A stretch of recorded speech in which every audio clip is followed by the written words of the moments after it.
Hello and welcome to Watch From Home Theater, our little corner of the internet where we get to watch movies even while we're apart. I'm Clint Gage, and tonight we'll be watching the anime classic, one of the all-time greats, Spirited Away. And we've got a very cool guest. But before we get to that, we will be showing a few clips throughout the show tonight, but we won't show the whole movie. So go get your copy of Spirited Away queued up to the very beginning.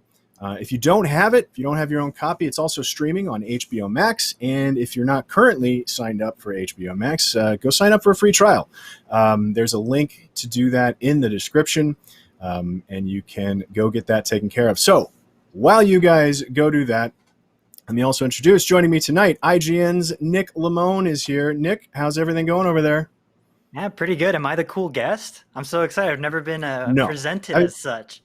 I would say you are a cool guest, but you're not the cool guest. The cool guest tonight is from All Elite Wrestling, but most importantly, huge fan of Spirited Away. It's Kenny Omega. Kenny, what's up, man? Hello. So great to be here. Thank you for having me on today. How are you doing? Very fortunate to be the guest. The guest. The special guest. Yeah. The special guest, not just the guest. It's the special one. I don't get to be the special guest, Right. So it's all you. And you The wore important your one. best jean jacket for the occasion too, and a lot of buttons on it. You know, look at me, just like Redcon one shirt. To match the keyboard that I switched the show with. You got to have an equal amount of buttons. Oh, I thought you were going to say you had a denim keyboard. That too. Would have been you also can't see weird. it. Well, we can't talk jackets all night long, but Kenny, just general question to start out with. How did you end up loving Spirited Away? Where does it rank for you, first of all, I guess, in terms of anime? When we're talking anime movies, it's an easy top 3 for me. It's one of those timeless classics when you talk about movies that you can watch, whether you're a child, teen, adult, whether we fast forward the clock 50 years in the future, you can still go back and watch a movie like Spirited Away and really appreciate everything in it. And very few films, very few anime films as well, have been able to accomplish such a feat. Like, we're talking the same type of class as, like, say, a Back to the Future or E.T. or Terminator 2. You know, we're talking this class of film in the anime genre. So Spirited Away, one of the all-time greats, and I never thought that I would like Spirited Away. When I was in high school, people, they would talk about, if there is one anime movie that you need to watch, it's Princess Mononoke. So I thought, okay, I'm going to give this a shot, and I'm going to see just how much I'm going to like or not like these anime films. This is before knowing what I liked on this planet, and I gave it a shot, and I'm not gonna lie, and people are gonna hate me for this, possibly. Careful. But I just thought it was okay. You know, I thought, okay, I'll stick with my blood sports. I'll stick with my Predator and my Total Recalls. It was okay, but I don't quite see the hype. If there are other films like this, maybe I'll get around to watching them. Maybe not. I'm not going to lose sleep over it. So when a friend at the time had gave me Spirited Away, I held on to it for like a good 4 months until finally I had an evening to myself, and I thought, let's put it in and watch it. And the world felt so alive, and the experiences and the emotions and the character development, they resonated. And when I go back and have these fond memories of that time when I saw this 20 years ago, they still exist deep within. So it's definitely a top 3 movie for sure. For animated films. That sounds real familiar too. Like I've never really like dove into anime a ton, but this is one that really this is one that I'm just like, yeah, this is just a great movie. Like, regardless of what category you want to put it in, it's just great. And I think you're absolutely right. It doesn't seem to age at all, like those other films you mentioned. No. And like, I was a guy who was just really into just pure unadulterated action. I was like I said, it was like I was a blood sport guy. I was Rocky 4, Mortal Kombat 1. The movie came out. I was all about it. My very first animated movie where I kind of fell in love with anime and wanted to try watching more movies was Ninja Scroll. If that sort of gives you an indication as to what I was kind of expecting out of my next animated movie feature. So to have something completely, I wouldn't want to say opposite of that, because there's a lot of action in the movie, but something that isn't quite as grotesque and something isn't quite as extreme as Ninja Scroll, and of course a complete different animation style as well. And I think, like you, most of America's general introduction to anime was through something like Ninja Scroll. So there was that kind of correlation people had of like, oh, anime is just, gratuitous violence where people get ripped apart and shredded. So I think Spirited Away was the first time, we had seen My Neighbor Totoro and Princess Mononoke in a non-ideal scenario release in the US early on before Spirited Away. But Spirited Away really marked the first time that this isn't I think it kind of helped shed the consensus that anime is just gratuitous violence and it's just an animated film. And this isn't, it feels like it belongs in the Disney vault to some extent. Absolutely. Yeah. Right. Yeah. Well, guys, let's get to it. Mm-hmm. Yeah, totally. Let's get to it. I think let's get to it. So hopefully you guys have had enough time to get yourself all queued up over there. So here's your last chance. And just a reminder, wherever you happen to be watching this, down in the comments section, be sure to leave your questions, and we will try to get to them as many as we can throughout the show. So get your thumbs hovering over that play button. Everybody set? And 3, 2, 1, play.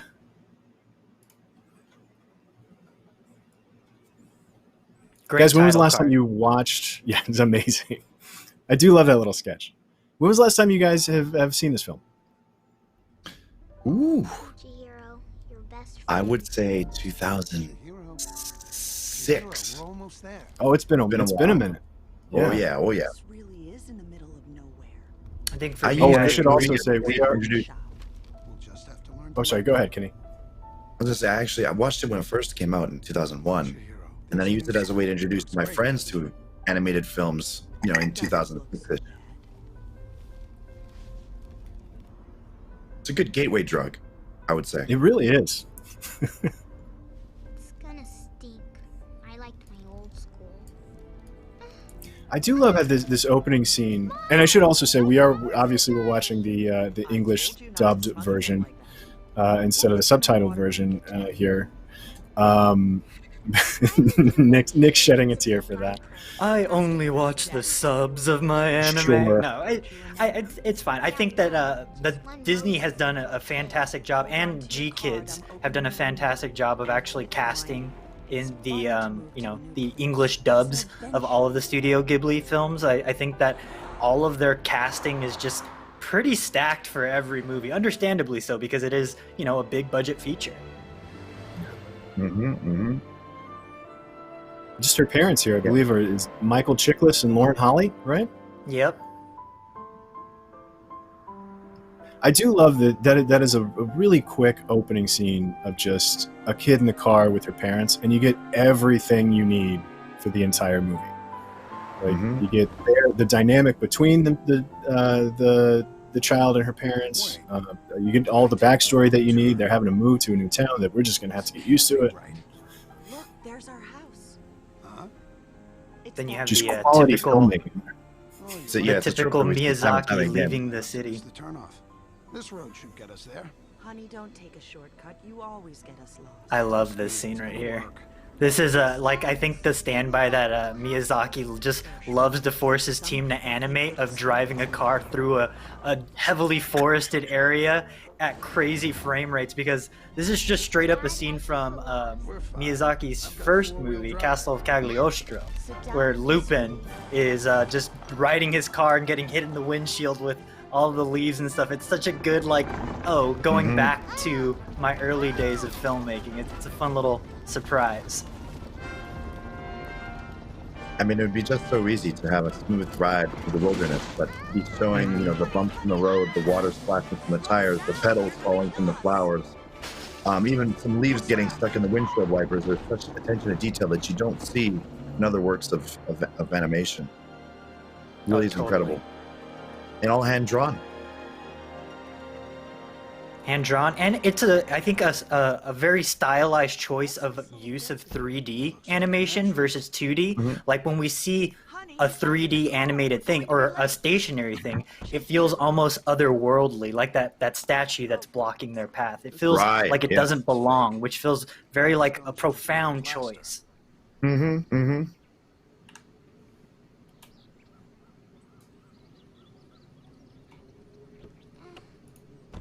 Just it's so quiet too. Like and especially coming on the heels of that, like driving too fast through the woods, and just taking a moment to breathe and be quiet is such a rare thing, especially in 2001. It's all right. Absolutely, it was a storytelling device that Miyazaki had used in a lot of his films to always sort of emphasize the silence in between the moments of action and activity. And you know, now more than ever, watching this over with you guys, I'm kind of realizing just how important it is from stage one, act one. And as a performer myself, I'll probably learn a thing or two today. Yeah, I think that the realness of life that Miyazaki wants to capture isn't the big bombastic moments. It is the breath in between those moments that I think Miyazaki's really shooting for. And I think he knocks out of the park. Well, also it really draws focus to Chihiro here too, and it makes it her movie right off the bat, because the moments of silence that you're getting are from her perspective and her experiencing the wind and her watching her parents like walk away from her, and which, by the way, her parents are the worst. I love it. It's such an effective. One thing I will say, as someone who had seen this now, this will be for my third time. Third time through, I've been to Japan and spent the better part of a decade there, and I remember the first 2 times going through it, I did have a curiosity and I did have a fascination in sort of the personality of the parents, the fashion, what motivates them. And now that I have an understanding more of the culture of Japan and how a fatherly figure, a motherly figure is supposed to act and how common this really is, it really is. I can tell now, especially, that this is all meant just for Chihiro, and this isn't meant to have any sort of special meaning to the parent relationship to Chihiro, as odd as that may sound. This is supposed to be a very common relationship between parent and child. Yeah, well, and it's interesting too, because and we can talk a lot about culturally, anime. Like I grew up in the States, and I didn't get a lot of anime, and I never got super into it. And then now I've got 2 small kids. As a parent, like watching this sequence, it's nails on a chalkboard to me. The dynamic between the two, which is like obviously culturally, I come from a very different place, so it's interesting to watch this now as a parent, whereas before, I mean, that's the kind of stuff that I key in on at this point, which is I don't know, it's one of these movies that's so incredibly open-ended, and it's a reader. Nick and I were talking about it being kind of a reader response sort of film. Absolutely. Yeah, and I think Go ahead. Sorry. I was going to say, Miyazaki gives you so much time to ponder these scenes. I remember my thought process of even just this walk through this gorgeous scenery. I thought, Chihiro is clearly going to be a strong-willed hero in our story, and it made me think, looking at the father, and he's of taller stature, looks like he was strong, an athlete. I was thinking, like, maybe. Are we going to get to know him a little more? Are we going to hear about his sporting background? What is the mother going to be like? And in the end, it's really all for naught. But you do, through their actions and through just the way that they react in their environment, you get to know them without them having to actually go out and say it.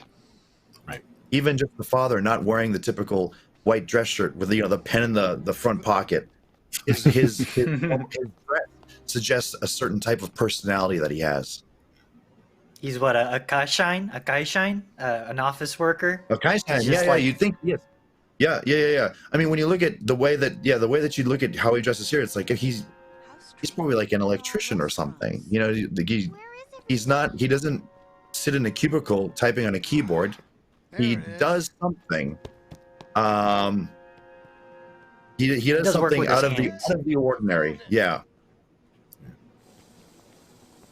It's interesting too, thinking about all of the thought that went into his backstory, and I'm sure that somewhere, when they were conceiving of the film and his look and all that, I'm sure they had those conversations about what exactly he is. But then they don't talk about it explicitly in the film at all, which is great. Anybody? I believe everything is meticulously selected, including, let's show that gigantic fish head. You know what I mean? Let's show these mini chickens or whatever. Hey, that looks great. I wonder what this is called. There are things that you don't really give a second thought to in the moment, but there's a purpose for everything. I don't want any. And going back to that whole like reader response thing, like I've always likened Miyazaki to like some of my favorite filmmakers who believe that I have an intention behind the story that I'm telling here with the visuals that you're seeing, but really it doesn't matter what I think it's about what my viewers think.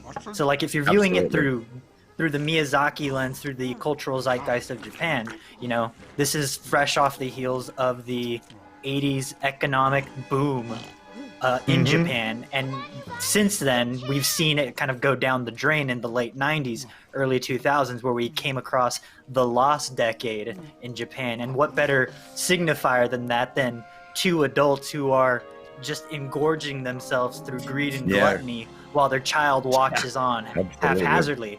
And what we'll see later on is the daughter now having to pay for the sins of the parents, the generation that came before. And it's like, well, now you have to do all the work because your parents are pigs now. That was in the interview that I'd read with Miyazaki, he had stated that the businessmen who prospered during the bubble economy, they sort of resembled pigs over the years, that they just kind of became comfortable and complacent and just kind of gross ultimately. And that's what I think he does a bang up job doing here, like showcasing that kind of gluttonous greed. Even to this day, those who are able to live off of that wealth, they still enjoy staying out into the wee hours of the night and just ordering plates and plates and plates of food. And there's no limit to how much they eat and how much they drink. There's no thought put into what they're consuming. It's all for the purpose of just getting what they believe is they have earned.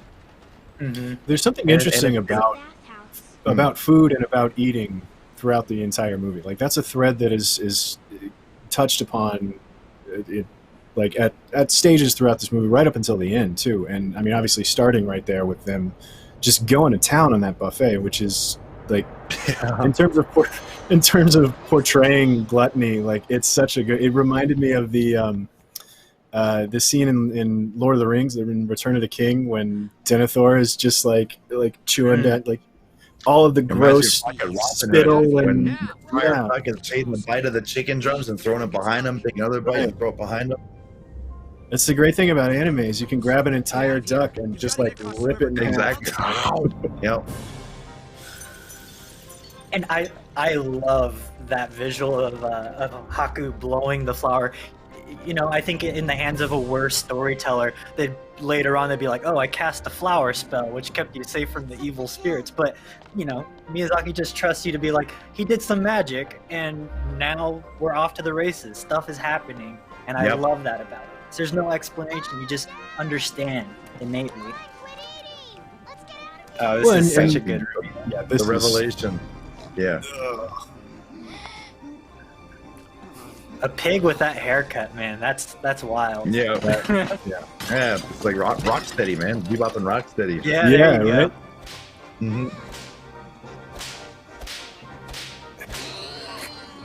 Just that arm coming out of the fog is just terrifying too. Like it's It captures the feeling of being lost and you can't find your parents in the mall. Absolutely. Well, and I feel like it captures the otherworldliness because the animation style of these characters that exist in this other world almost doesn't jive with Chihiro's character art, if that makes sense. Yeah, it's more wispy, more ethereal. It feels like it belongs in another plane. Yeah, they have a different physics. Like they all move a little differently than she does. Yep. Like the 3D versus the 2D that we saw in the opening. There is a distinct visual difference. Yeah. And then that's what too. What a cool reveal. Yeah. I mean, talking about, you know, sort of the lack of explaining, like the exposition about, oh, the flower spell, that he just does a thing and expects us to go along with it. You know, I mean, that at this point we are so thoroughly with our main character, with Chihiro, that like this sequence right here, like as scary as that was, like running through the town as all the spirits are coming out and her parents just turned into pigs. It's this spot right here where she's like huddled by herself on the edge of the river that I think is actually the most terrifying. And that doesn't work if you're not as lost as she is. So like all of the stuff that we've seen so far, if it had explanation, this scene right here wouldn't mean anything really. Right.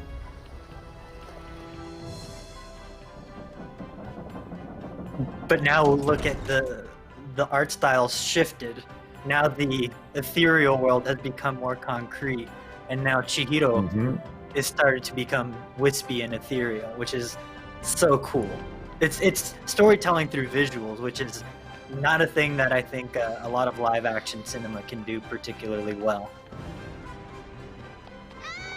It's certainly a very difficult task to accomplish, and it's people have tried to do it through CG, but I really do feel that, you know, it's through art like this where it really becomes apparent, or you can really feel the emotion, the conveyed, the conveyed purpose of why this is all happening. Don't be afraid. I feel like if this was in sort of like a rudimentary Shrek type of 3D animation CG, like we had spoken before, a movie that came out in the same year, would it have been as effective? Probably not. Yeah, it's Shrek and Monsters Inc. came out in 2001 as well. I remember in its own way, you know, that was really groundbreaking because of how much they had to give life to the single hairs in Monsters Inc. and how they animated a certain large portion of the hair on very different movies trying to do very different things. Right. Yeah, Sully's fur blowing in the snow and all that stuff. Sully, yeah. Mike with the eyeball, right? Yeah. Right. It is pretty fascinating, though, that Shrek and this released in the same year because they're such two tonally opposite different takes on fantasy. Whereas I think Shrek is very cynical. It's very, you know, it's fun and it's for kids, but it's the cynicalness that I think would have driven someone like Miyazaki up the wall. I think the thing that a lot of Studio Ghibli films do a good job of capturing is childlike wonder and whimsy. And I think that going back to the art style, I think the hand-drawn animation really complements that whimsy. It feels like a storybook, whereas in Shrek, the opening of that movie is literally him ripping a page out of a storybook and wiping his butt with it. So it's just like, oh, this tells me everything I need to know about an American take on fantasy versus a Japanese take on fantasy. Well, there's certainly a timeless quality to the hand-drawn animation. Like, you know, if you see a CG animated film, you know that it was made since, you know, 96 or whatever. You know it's a recent film, but like this could have been from any time. Absolutely. Yep. And part of that is just due to the absolute care that the artist put into the film itself. There was no half-assed lazy efforts that got made into a full-length feature film during that time, especially if you're working for Miyazaki. He pushed his artists very, very hard. Again, I was shocked to see that this film was made in 2001. It could have been 1993. It could have been 2019. I would not know. I would not know, especially watching this feed that we have here. It's gorgeous in every frame. How's it holding up? You haven't seen it in a while. Is it as good as you remember? Absolutely. No, and like I had said, for someone now who is kind of come off of living in Japan for the better part of a decade, I'm appreciating very little details. Like it sounds so odd, but just how the stools were aligned in the marketplace and how many there were and how they assembled the food and you know the bridge and the architecture in these small sort of in these villages and towns. I got to do a lot of traveling, not as much to places like these as I'd wanted to, but having that limited experience and now seeing it here, it's like how accurate it is and how just fantastical it is. Now that you add this sort of ghostly element to it, it's just as magical as it is in this scene as it is almost in real life. You just have to add the ghosts and talking frogs and magic spells. It's incredible. That's all you have to But add. I think frogs and that's some the magic beautiful spells. that's the beautiful part about these kinds of stories. It's the hidden fantasy that, you know, who's to say that this magical world doesn't exist in real life? Right. Maybe That's we're why just it's not so looking easy to hard believe. enough.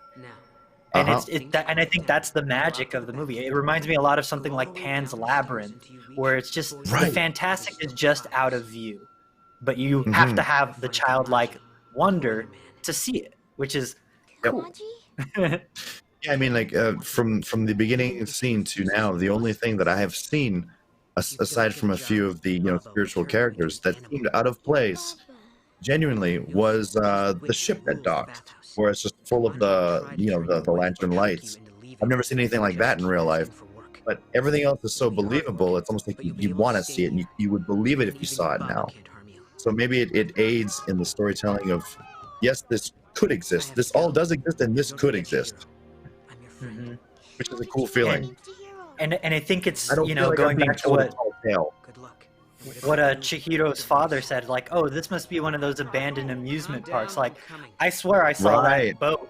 I swear I saw that boat at Tokyo Disney Sea, but it's just like, it feels like it's a Japanese take on a Western boat or something, like a ferry boat, which is just like, it does how have do I like make a a Disney version? Midwestern riverboat kind of thing on the Mississippi type of vibe.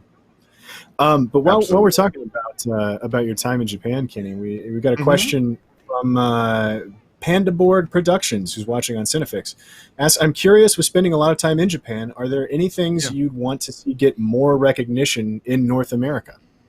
Anything from Japan that you want to see get a little bigger over here in the States? Oh, I mean, it's a very good question, because I mean, for me, simple things that still exist out there, like there's still a very large community for analog. I love being able to go to Tsutaya in Japan and be able to actually rent a DVD. You know what I mean? Like you would be able to at Blockbuster Video had they still been able to exist. I would love to see a more reliable, safe public form of transportation, like how the train systems are in Japan. Very, very reliable. If you want to get to some place and and make sure you're there on time, not a minute too late, not a minute too soon, you take the train. It's so odd how you'd think it would be more comfortable to take a taxi, a limo, your own vehicle. No, it's always the safest bet if you need to be somewhere by a certain time to take the train. And it'd be great to have something like that here where I live in America or in Canada. Right. And the stations are all 3 minutes, 5 minutes apart from each other. It's not just like one train that takes you an hour away and then you get off. It's the most relied upon form of transportation in all of the cities. We're talking strictly Tokyo, but it's in general. Yeah, a lot of train transportation and a lot of bicycles too. I love that because riding a bike, I wish I could ride a bike more. It's a great way to stay in shape. There's very little For an stopping you. I think. old man with crickety old knees like me. Yeah.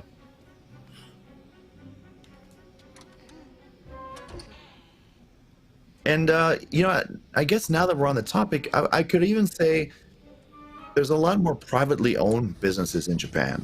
You could just take a walk, and there'll be little hole-in-the-wall restaurants, hole-in-the-wall,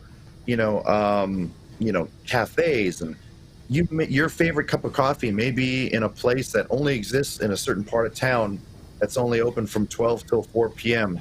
It's not necessarily going to be a Starbucks. You can find a Starbucks anywhere. You can find a McDonald's anywhere, but your favorite activity, pastime, hangout joint, it's probably not going to be a chain in Japan, which is very cool. That is cool. Trains, mom and pop shops, and analog stuff. I'm with you. Yeah. And it's stuff that I hope really always sticks around. And I know now, like, much like the Blockbuster, Tsutaya shops, they're closing down and they're making way for more westernized chains like your Starbucks, like your McDonald's.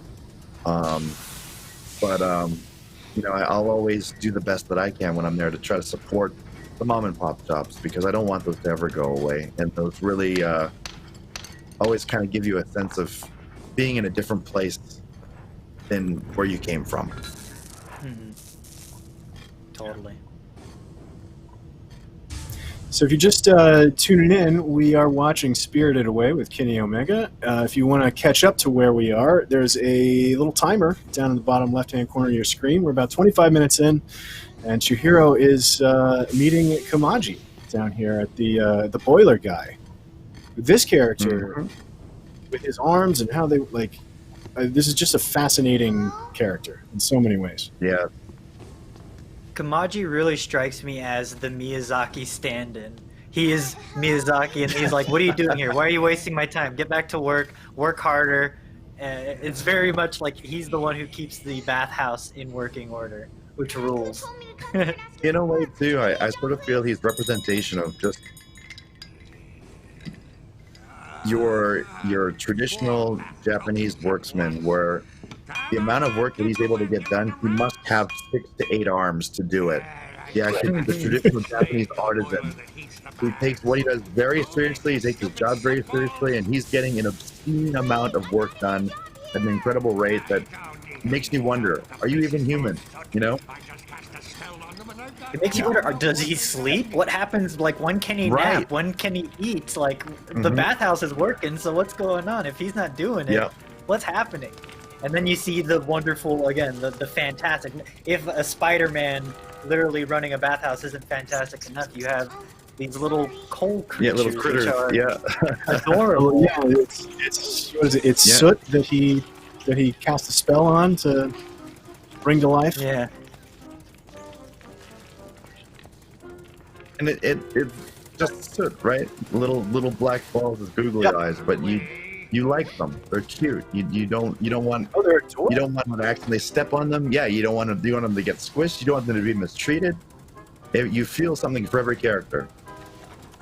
But I've never considered anthropomorphic coal or soot to be cute. But here we are. This is in the way that only Miyazaki can, Mm-hmm. Him or There's also Isao Takahata.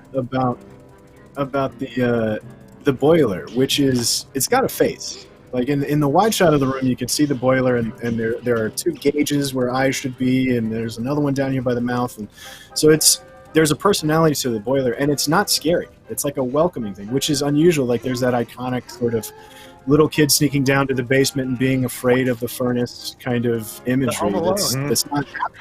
Yeah, it's the Home Alone imagery, but it's not happening. This is a friendly space, and Chihiro's not scared in this scene either. She's interested and curious and a little weirded out, I think, but I don't think it's scared.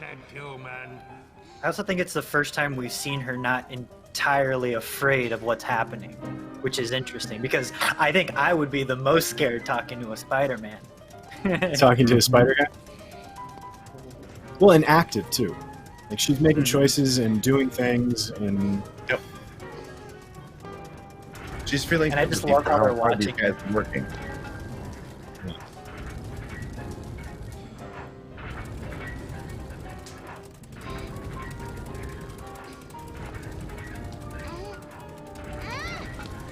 It's just such a just throw it in and run away. And then the funniest. Yeah, you give an. Here's another sort of. Yeah, here's another kind of masterclass of visual filmmaking. There's no dialogue there about oh wait, you took his coal? Like, well, you're gonna take my coal too. It's just like just the energy that they give all of those things. It's like you know exactly what's going on. It's hilarious. I think that is just a small inside Marxist joke from Miyazaki, who grew up Marxist. He goes, "What if I made a work joke in a kids movie? Like, so good." Mm-hmm. And one thing that I on rewatch of this movie recently, because in quarantine I was just like, oh, I'm gonna rewatch all the Miyazaki movies and see if I can learn more from them this time around. And the one thing that stuck out to me about this is that it feels like the most out of all of his movies, the one that feels most like a Greek myth, in that it feels like Odysseus in the Odyssey trying to go home, but he can't go home. She can't rescue her parents until she completes like 3 major tasks, and I think this is task 1 that she just accomplished, is proving her usefulness as a working, capable body. You're in trouble. You're the one everyone's looking for. She's my granddaughter. And here's some more food. There's all these moments that are turning points for Chihiro that are spoken through like a full mouth. It's her parents eating at the thing, talking about like, oh, you gotta try all this, and then now Kamaji is sending her on her way towards her next goal through a mouthful of his lunch. She's the head honcho here. Give me that. David Ogden Steers, by the way, the voice of Kamaji, who was also the voice of Cogsworth in Beauty and the Beast. What a good fit. Even manage a yes ma'am or a thank you. Yes, ma'am. I've always wondered, what's her name again? Her like mentor, I can't remember. Need your shoes or your But she just, is she human? Is she a spirit? Because she just ate a Oh, newt, so Lynn? I've always wondered, like, is she an entity of some Yeah. sort? You idiot. You know he's really sticking his neck out for you. Yeah, Lynn seems human. She looks human, obviously. Right. But I don't know. Maybe she's like But a also- like a kitsune Also, she's a spirit, like a sucker for- fox or something. Yeah. I do always Also wonder something with this interesting is- movie. Oh, go for it, Clint. Sorry. No. I was just gonna say there's something also at play here that like the idea that kids are just expected to be equipped for grown-up things. Like that's another idea that sort of this movie bounces back and forth between grown-ups expecting a kid to be equipped for anything and then kids actually being capable if allowed to prove themselves. Yeah, you notice a very, very different physical response to her presence after she shows that she is capable of working and helping around the boiler. And you finish the scene kind of thinking, hey, Kamaji's a cool dude. What a friendly guy. Mm-hmm. It's it makes one wonder, what is the message here? Okay. And then the little pieces of stuff getting stars, little tiny stars as their compensation. Yeah, those weird little soot candies. Right, exactly. Sorry, sir. This elevator doesn't go any higher. You'll have to take another one. I don't know much about like Shintoism or the Buddhist religion, but I just imagine that this is a wonderful blend of actual like gods and just stuff that Miyazaki's like, oh, it'd be fun if we had a radish god.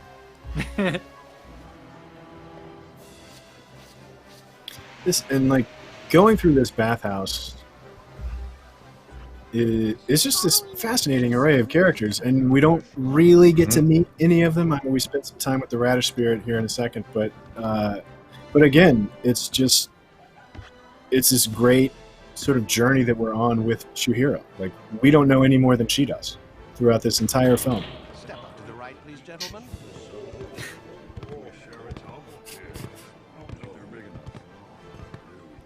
Radish spirit's butt just hanging out.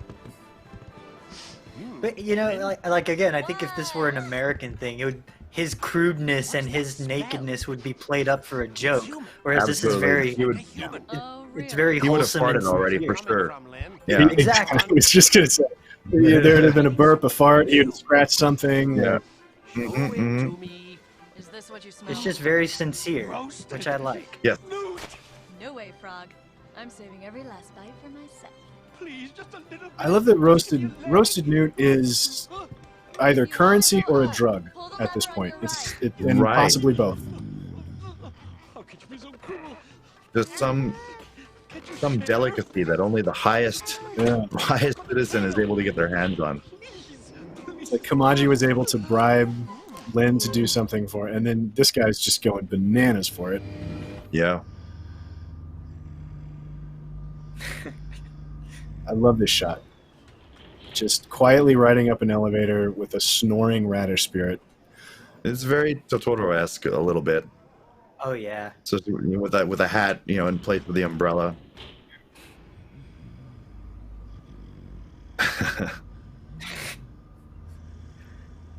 Little side eye.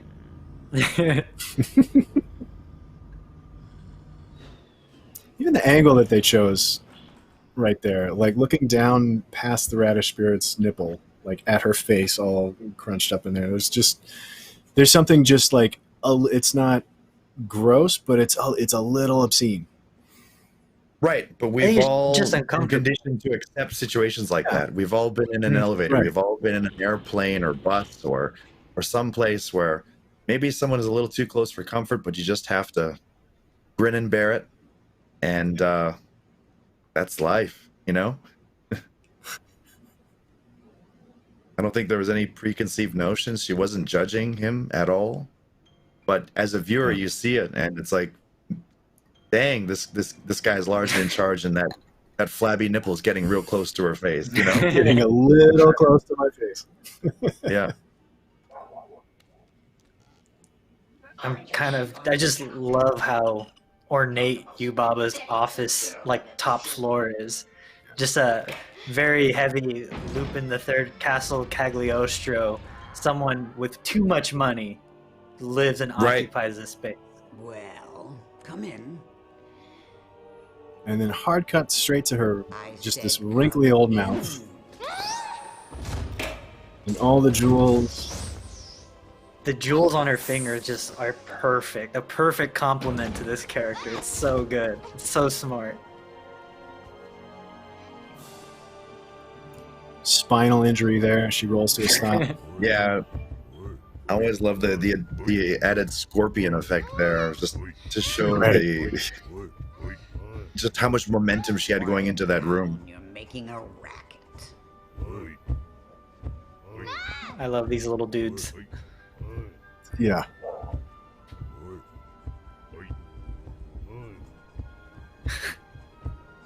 That's the thing. Like, so there's been a lot written, and I've read a lot about, people watching Spirited Away and being like, I have no idea what this is about. And I think partially that's to do with it can be about whatever you see in it, like whatever you project on it. Like it's one of those kind of movies. But then also there's three bouncing heads. So I think it's easy to wait. What is happening here? But really, it's just three funny bouncing. Yeah. Yeah. As a gamer, I always just assumed, hey, if they ever made this into a game, and those guys are bosses, you know what I mean? I didn't the mini overthink boss their before you get to the office.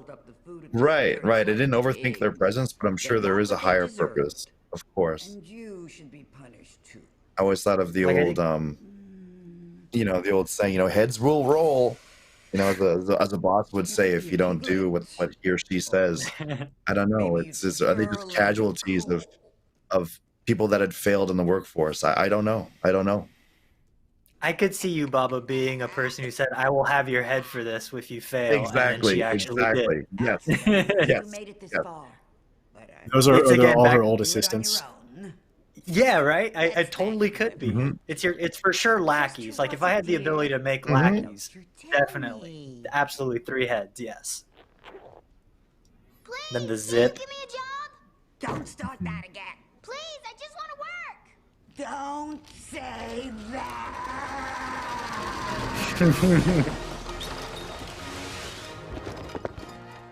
Why in the world do you think I should? It's give you a interesting, job? like she also looked like she clearly looked inhuman when we first met her. But it's not until she flies. I mean, obviously she flies across the room, but when she lands in front of you, and you actually see the scale of her, and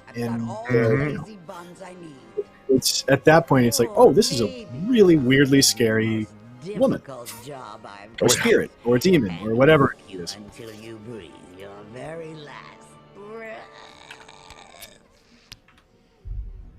Because you know that she's formidable, and you know that she's not great. But then she's standing next to Chihiro. You finally get the sense it's like, oh, there's something incorrect here. And then there's like the keeping up of appearances. I feel like a lot of that was just an act that she put on to intimidate Chihiro, but then we see what she's really like with the baby. It's interesting because adults in this movie expect a lot of children, especially Yubaba. So it's very funny and ironic that we see Yubaba babies her baby and treats this giant baby as a giant baby instead of an adult. Well, it also shades her a little gray, right? Like you meet her and you think, oh, here's the villain of the entire movie. And then she has this moment with her baby where she springs into action to coddle her baby. And so there's not, like right off the bat, you think the main villain of this movie is like, oh, I can actually sort of relate to that a little bit, or she's not all bad. Definitely a redeeming quality that someone in the same situation or a similar situation, like say an Ursula from Little Mermaid, didn't have. Right. Totally. Right. There's those broad strokes, scenery chewing villain that she started out as for a minute, But then, and she's like talking about an oath that she took, and she hates being nice all the time. Yeah. Are you done yet? It feels like there's a lot of unwritten rules about what's happening here. Like, I feel like she has to give her a job if Chihiro asks for work.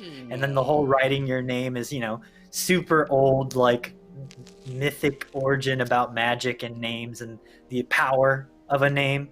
And, like in a lot of, like, yes, old cultures, you can command a demon if you know its name. And so I think there's something super interesting about that.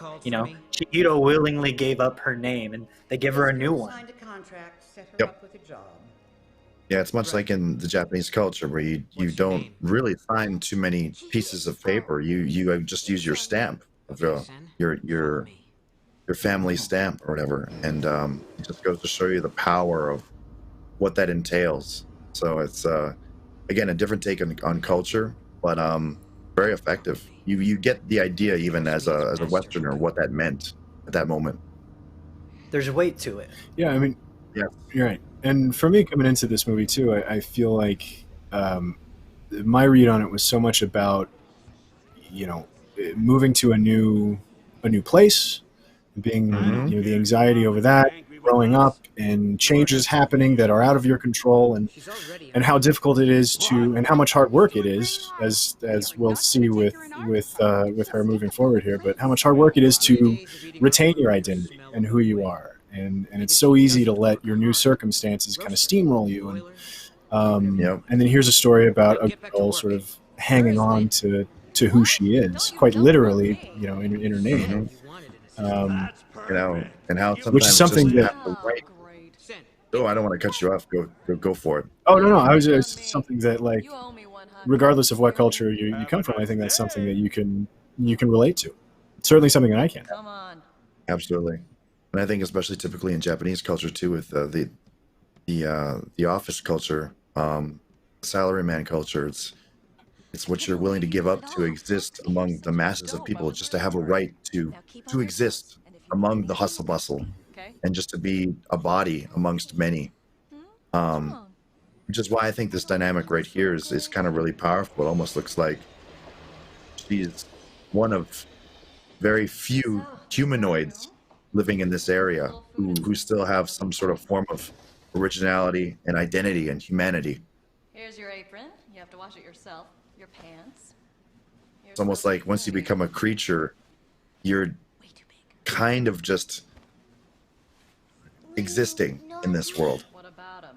And it's great too because we don't know a ton about what's going on, right? So then No. you start wondering about Lynn here. You start wondering, how long has she been here, and how does she know all this stuff, and what has her experience been? And we don't really get an answer for that, and we don't, because it's not her story at all. I mean, what's so interesting narratively about this movie is that it's so thoroughly Chihiro's story, and it never tangents into anybody else's story really at all. Right. Which is great. I'm probably completely off base and wrong, but I think that's the beauty of the movie, is that you can have your own opinion and you might not be wrong. It's that I feel that the more human a character looks, the more of your humanity you still have in this world. So I think Lynn at one point was just like Chihiro, but she just remembers what she is and was able to separate her duties and her life from what she once was. And I think that's also why, our crow lady here, still carries the appearance of a very powerful and very well off rich old woman, is because I would imagine, if I were to guess, that she was once perhaps like Chihiro and just rose her way through the ranks to the very top of this world. It's good to have just a theory. kind of distorted herself. Yeah. No, yeah, it's great. I think you're off base too. Like, this movie is so universally loved, right? Like it's hard to find a person that, even if animation isn't your thing and you just don't quite get it, like there's something about the movie that you can't deny, right? Like it's a gorgeous film. There are interesting characters. There's a lot of wacky stuff going on at minimum, right? And so the fact that this movie is so well regarded across, around the world, like there's something for everybody in this. But also, I think it speaks to that sort of open-endedness of it and that open to interpretation aspect of this movie, that everybody can project something onto this film and onto these characters in a way that makes you love it. Yes. So yeah, man, have more theories. Because I read some theories about this movie that I'm like, get out of here. I mean, the thing is, it's upon first viewing now, in how many years that I'm seeing this and thinking, maybe that's it, and maybe that's why her parents so quickly became, pigs. Maybe that's why they took the shape of pigs that quickly, is because that's really, in the grand scheme of things, sort of what their presence embodies in this universe. It's not a punishment, or it's not exactly. That's who they are. That's the cogs they are in this machine, the spiritual machine. And it just took a nudge to get them fully pigs too. Exactly. It didn't take much to get them. Going back to the those beginning, little soot things are just the most adorable things. And now they're all besties. And I love it. Mm-hmm. Going back to the beginning of the movie, we saw a glimpse of Chihiro's new home, which was very much like a model home, like a suburban type home where everything looks the same. So I also wonder if the parents of those homes were to go to this place, would they too become pigs? Because that feels like the parents aren't just, I don't think that the parents are bad. I just think that they are reflective of a certain group of people in Japanese culture. Absolutely. Yeah. And they're settling feel that, for mediocrity. Right. If you were to say, in this animated movie, my parents would become pigs to someone of Western culture, that could be the greatest insult that you would ever say. But here, I do believe it conveys a different message. Absolutely. I think it was just to emphasize the gluttonous nature of how they spend their time and their riches. And this film being made in a particular time, in a particular place, and then being watched at a different time in a different place, and for it to still have resonance and for it to still have, a meaningful way to interpret is, it just speaks to how good this is. And that really is like the Japanese way. I mean, you have something you want to celebrate, you go out and you eat as much as you can for an evening with your friends. You have a hard day at work, you go out, you eat, you drink as much as you can for the duration of that evening. I get it. You know, I can see it. I can see how they made that tie. But again, the real story, who knows? It's just I'm pulling at straws possibly, but that's what's great about movies. That's what we love about movies. You can mean whatever you need it to mean. Mm-hmm.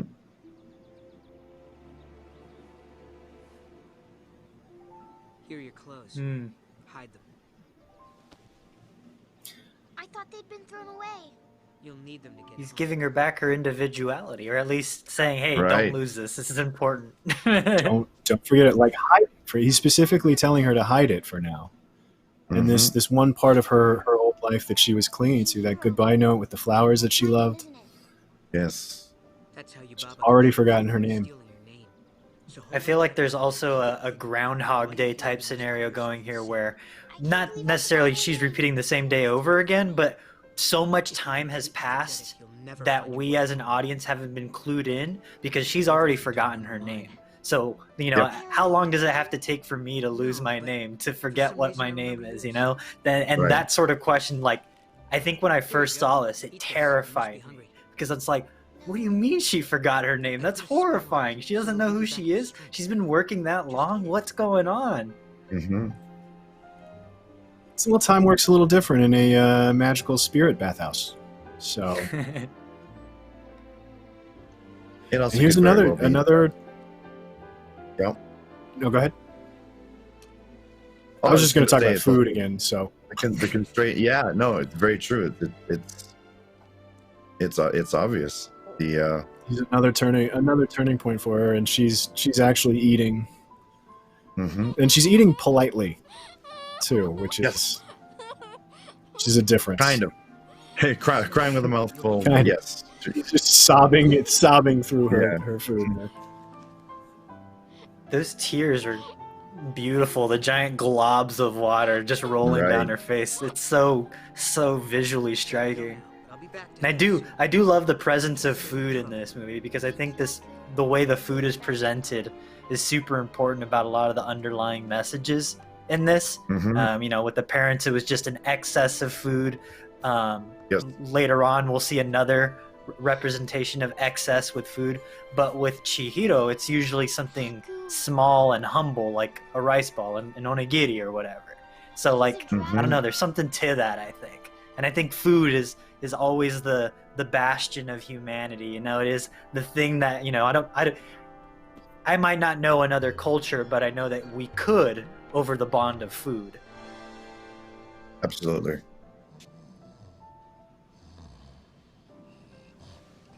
Here's your answer to does Kamaji sleep? Yeah, shit.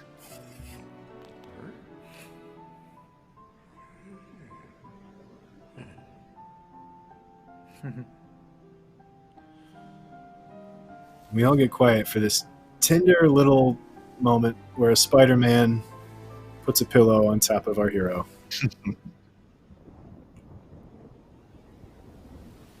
He drinks directly from a kettle. Look at that shot. Look at those rain clouds coming in. It's just gorgeous.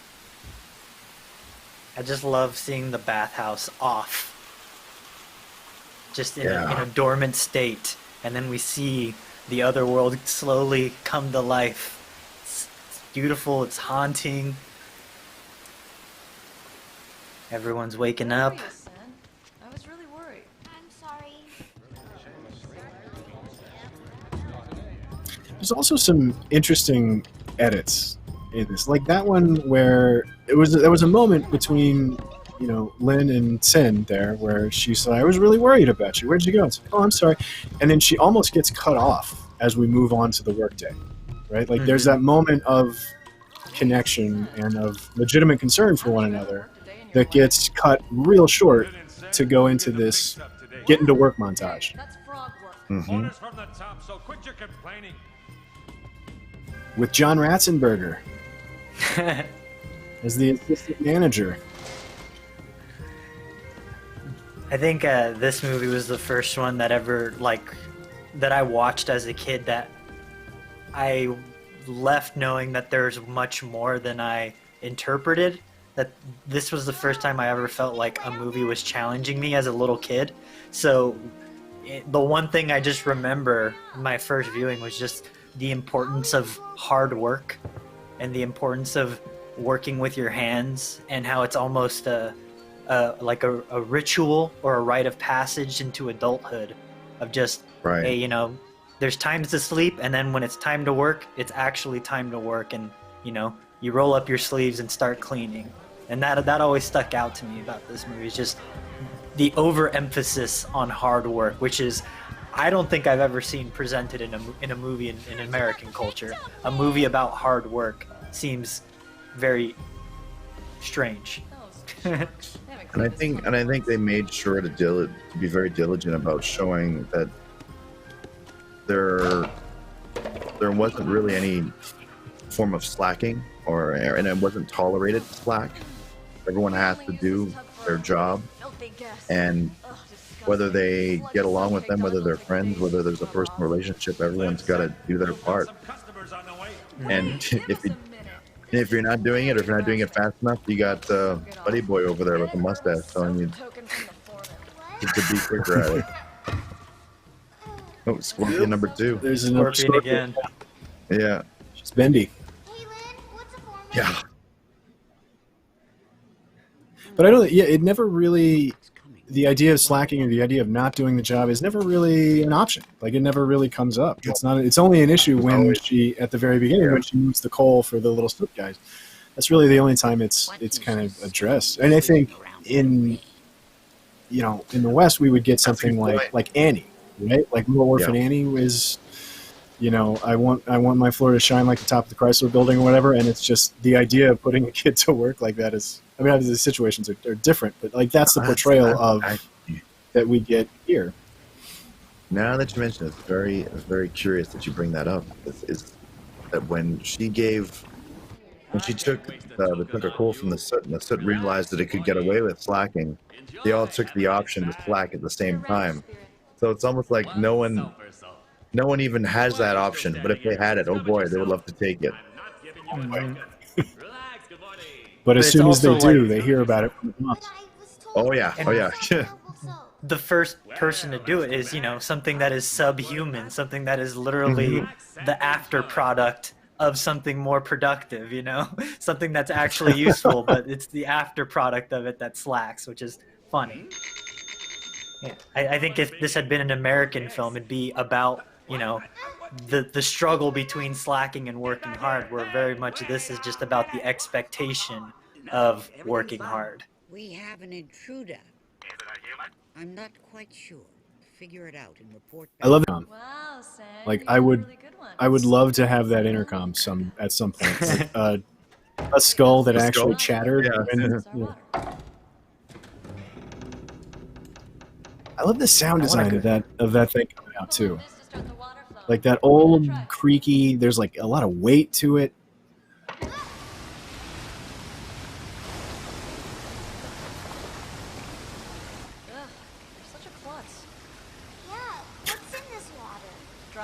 Thanks, Lynn. It's supposed to be good for you. And with water this murky, you can't see all the sludge in the tub. Yank it again when the bath is full. It'll stop. You can let go of the rope now. I'll go get us some breakfast. Okay.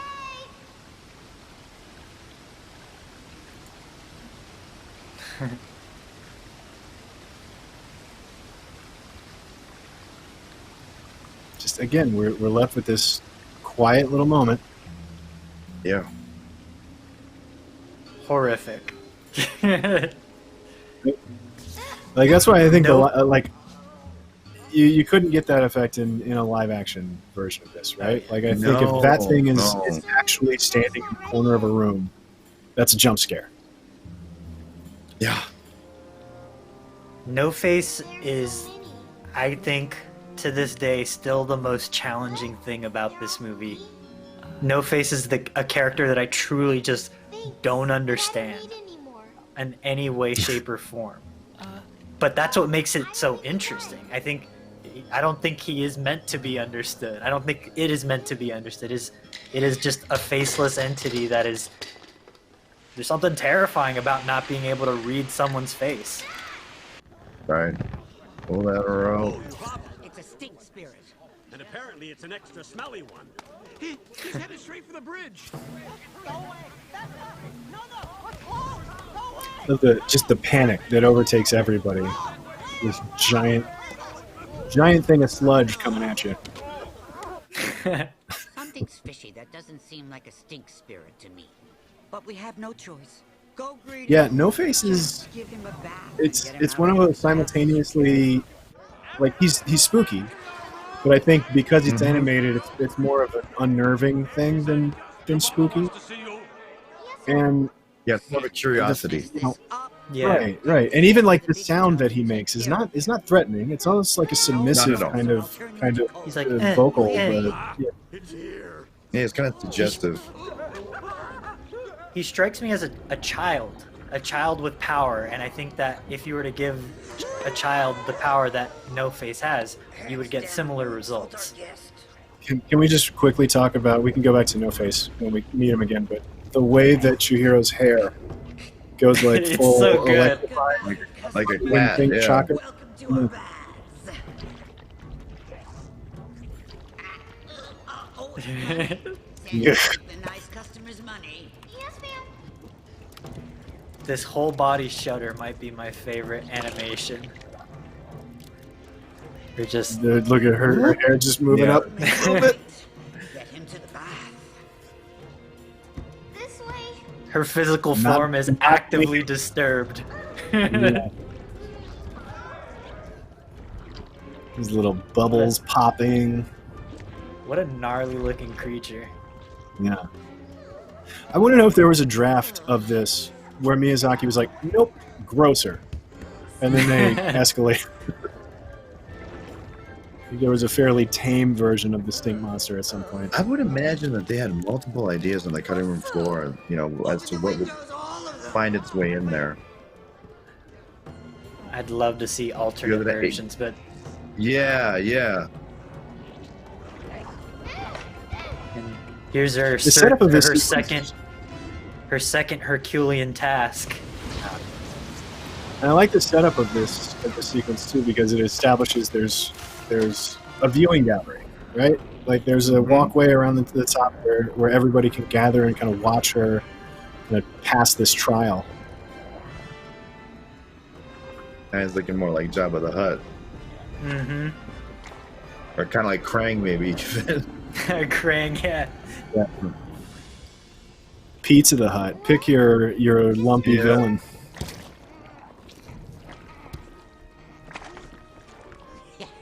And it's strange that they built this guy up to be such a threat to the entire function of the spa, but you can't help but sort of hope he gets the bath that he's wanting. Right. And I felt like a measure of joy for him in enjoying his bath when looks at his tentacles or hands and Yeah, like even the fact that he comes up, right?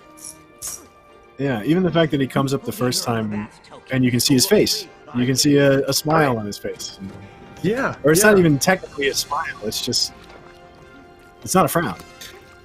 It's again, it reminds me of that elevator scene with the rat. It's just like you get into these uncomfortable situations where a sense of professionalism has to prevail, and the person may not mean any harm, or he may not be a bad dude or man or woman.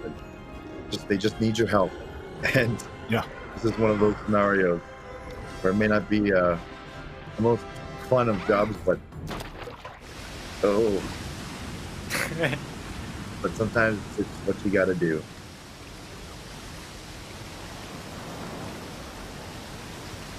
Oh no! That's our best herbal formula!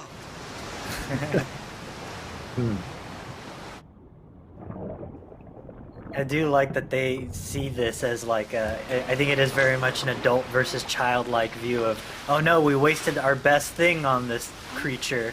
Whereas Right. Yeah. for her, it's like, oh, I just want to get this thing clean.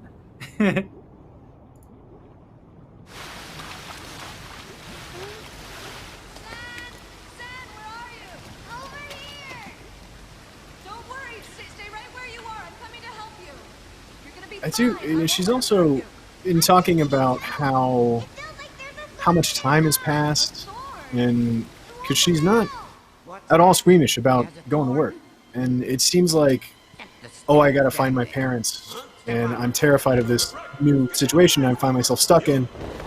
Like that doesn't seem to be on her mind in this. It's just a task, and she's doing a good job. She's capable, and so part of it is the idea of losing your name and not remembering who you are or where you came from, but then also like who knows how long she's been doing this at this point. Right.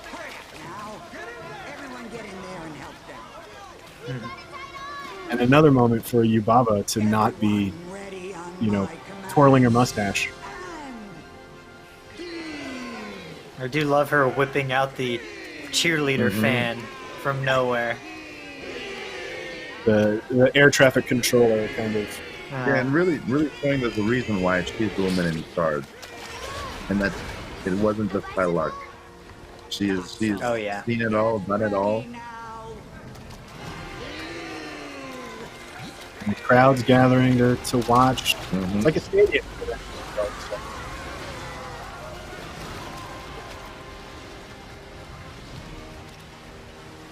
Jeez. Such a cool, all that disgusting stuff coming out of that cool looking green water. And it's like the water isn't like, that's a functional color too. It's weird to sort of split hairs about like the color of the water. It's like, because it's not the most pleasant looking water so much as it is just like, oh, that looks refreshing. Mm-hmm.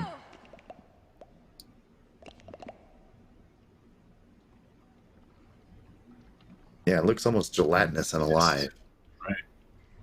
Well done. For something telling you good job, that is terrifying.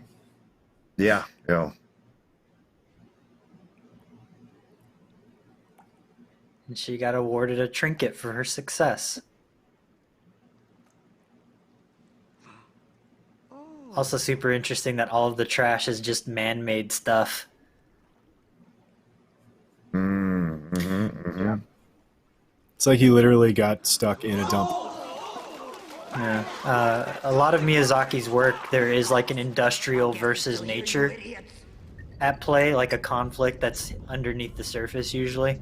Nausicaa had it big time, Nausicaa of the Valley of the Wind, along with Princess Mononoke. Castle in the Sky, it's very much, mankind has been a bit of a blemish on the earth. And true spiritualism and enlightenment can be reached when that's like pacified or rectified.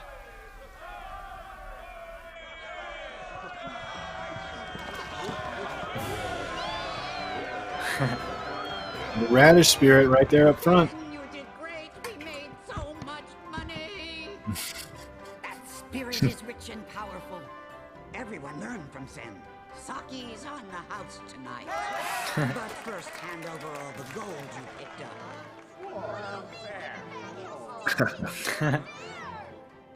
No face, just hanging out.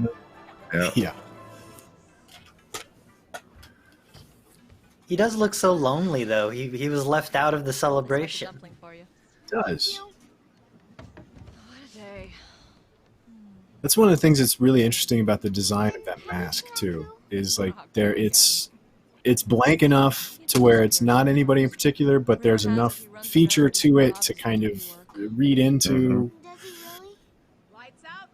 Right, you're never going to confuse that guy with the dude from Scream, that's for sure. Sure. Although turning around and having it standing in the corner, could be the same effect. Yeah. I can picture him saying, "What's up?"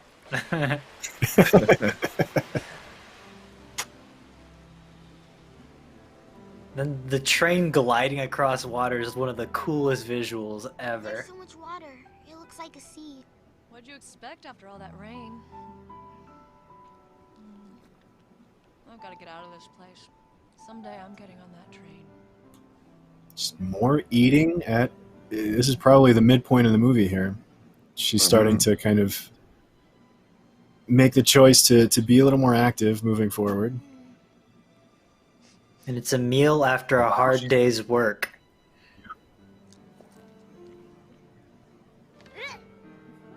What's wrong? I don't know that Perhaps I a would little eat bit a of stink confusion spirit's there. gift like that. Right, but I mean, and there's sort of the symbolism of an award always being something edible, and I think that she thought, hey, let's give it a shot. You know, everyone eats as a reward, as what we do. Yeah, that's a good point. So let's eat this stinky nugget or whatever it was. It doesn't even look appetizing. It's just like, I'm gonna assume that. It's gold. Huh? What do you think you're doing? You're not Terrifying. out there. The bat's closed. Get out, you. Get out of there. That shift in music to like No Name's or No Face's theme is just kind of unsettling. Are you giving them to me? There's one thing. The music in this movie is pretty much, you know, there's music across the entire film, save for those random moments of silence where we're sitting with Chihiro. But then there's music constantly, and it's all decently pleasant, kind of natural sounding. Whoa! That's what you get with No Face. Right. Come on. Hey, boss, up here. I'm hungry. Horrifying. And I want you to serve me. Well, and this is where we sort of learn something about No Face, right? There's nothing to him until he absorbs it from other people, is my read anyway. And I think we sort of learn a little bit about the inhabitants as well, is that as soon as they're willing to help to work as a team to eliminate a problem or to tackle an issue, they are just as quickly tempted by food and greed as well. They all wanted to take the tiny little bits of gold off the ground, and of course Mr. Frog. I can't remember if he had a name or not, but just as quickly he was devoured, wanting more and more of the gold. Going back to the whole No Face with no personality type thing, like he absorbs whatever personality of the person or thing he ingests, but also it's super telling that all of the things that he ingests are just driven by greed and gluttony. And so that's just how No Face interprets, oh, this is how I interact with other things, through greed and gluttony. This is just the way things are. Well, and also it doesn't seem like there's any like sort of purpose or goal behind it for No Face either, because even like his whole character up until that point is literally just going, and then he takes on somebody's personality, and then he becomes this crazy gluttonous monster. Yeah. No Face is lonely, and so I think maybe this is just maybe me reading too much into it. In order to make friends, you have to be greedy and gluttonous, because that's what people, you know, all of these people gather for. And has he had hair this whole time? Did I just miss that? Because that patch of hair, it's like a weird little No Face toupee, is maybe the scariest thing about him now. It's the most unsettling thing about No Face. Yeah. That's the thing that does not belong.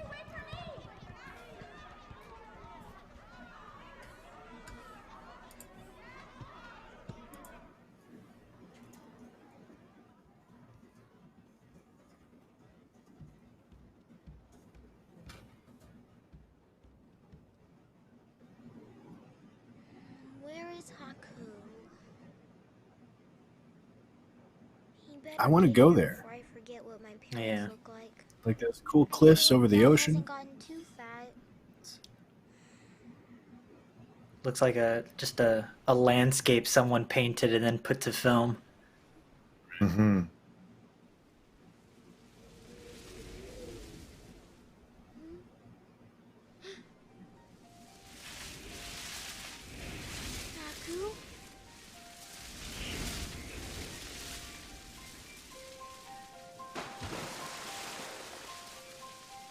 This is really cool. These paper birds attacking a dragon.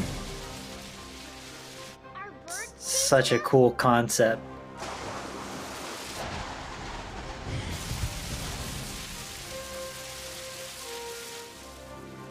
And even though it's animated, you can feel the force of their travel. Like you know Absolutely. exactly how fast they're going and what's going to happen if they catch up to you. Yeah, and that they can do some serious damage, even as paper.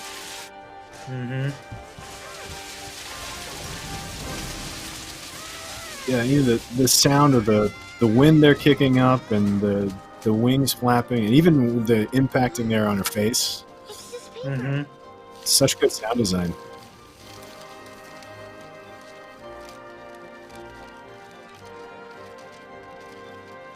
The music again here, it shifts to this kind of heroic theme. Yeah, like she did the right thing taking care of her friend. Yeah, and knowing what we know about all the characters, it doesn't really make a ton of sense because here's a moment of kind of tragedy. It's like, yeah, she helped, but also her friend's in trouble, and it feels like it wants a, it would normally have a more dramatic kind of score, but this is like a victorious kind of heroic type of. God, that blood splatter is so cool.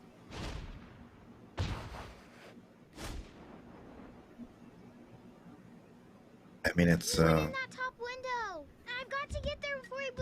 something you'd see from a YouTube video or whatever. When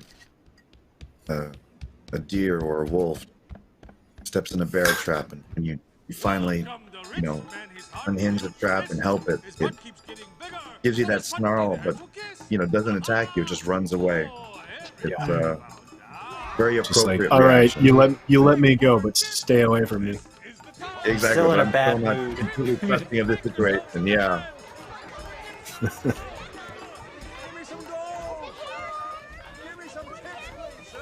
Remember hoping for some kind of interaction at first thought. Talk to each other. Come on. But What are you doing? Seeing it now, this is far more appropriate.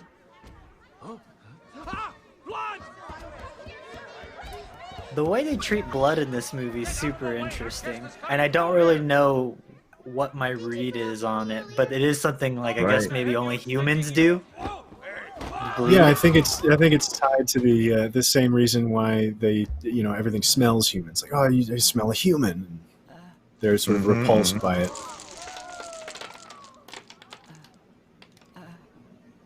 And here he is, just wanting acceptance again. Yep.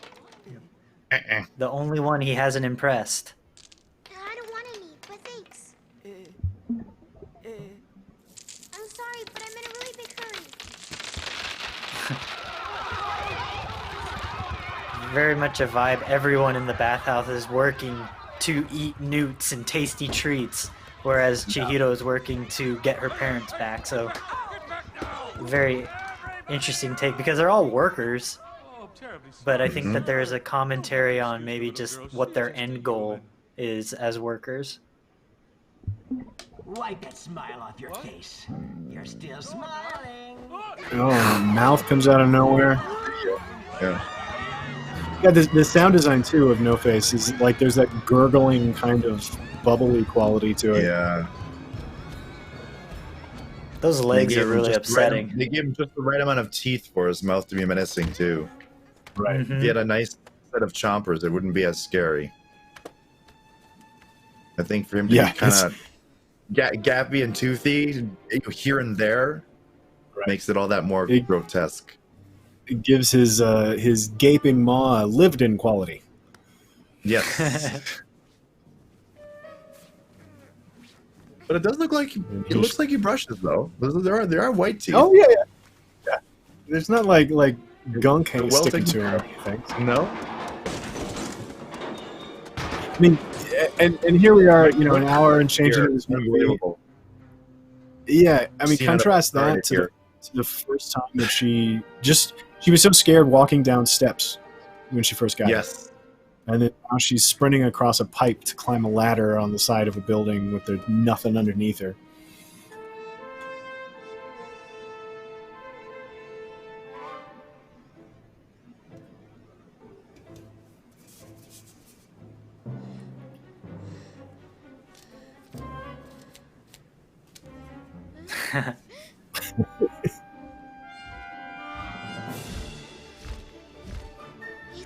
Yubaba bringing all the design. the clouds back with her too. Her bird design is so good. Like when she just pulls up her little like shawl and then she just instantly becomes a crow. So good.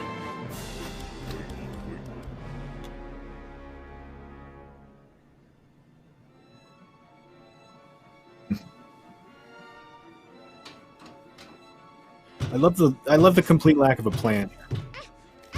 Like she's putting herself in danger, running across that pipe, scaling the side of a building, and then now she's just to be stuck like on a window ledge.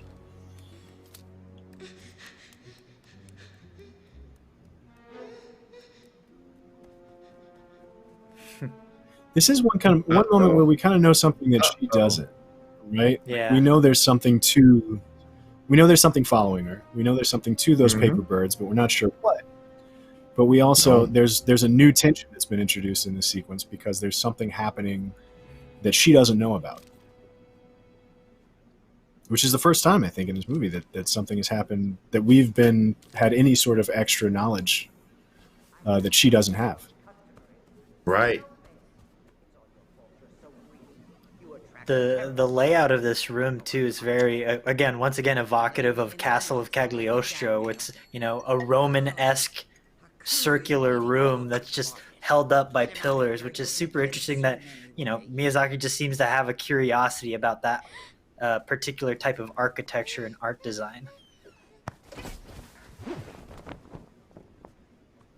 Yeah, I mean the columns being sort of a classical thing, right? Like the Greek and Roman, and if it's evocative of the Roman Empire and the height of that excess, Hi, sweetie. Hi, There's the throwback. I knew we'd see the baby.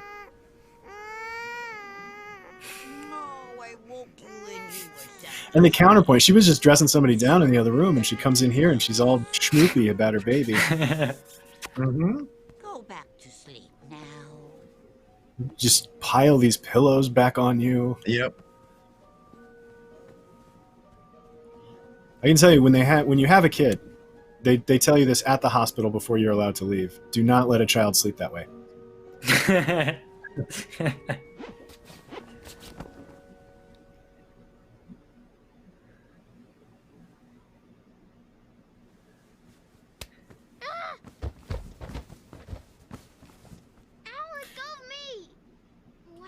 Big baby. I'm in a really big hurry. You came in here to make me sick. What an oddly funny, wow, you're a big baby. I'm not a germ, I'm a human. Now would you please let go of me? You'll get sick if you go outside. So stay here and play with me. You won't get sick. Yes, you will. That's why I've never left this room. Staying in this room is what'll make you sick. Listen. Someone very important to me is terribly hurt. I've got to go right now. This is such an interesting sort of peek behind the curtain of, the sort of the price of the coddling, I guess. Yes. The entitlement and the greed and the lack of development, because clearly this baby is older than a baby. It's still a baby. Exactly.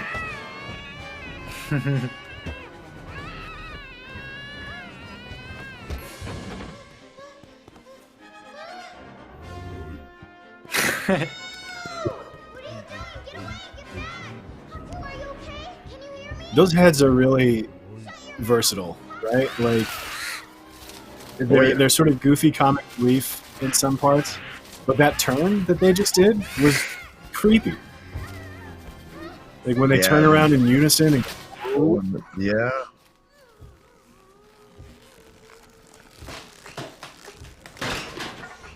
The baby just can't move without breaking something. I'm not afraid of germs. If you don't play with me, I'll cry. Please don't cry. Just wait. Right now, or I'll start crying. Don't cry. What a spoiled brat. Shut your big mouth.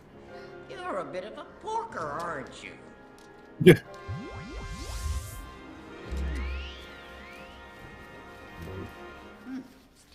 This is a moment that legit threw me for a loop. Can't you even tell me from your own mother?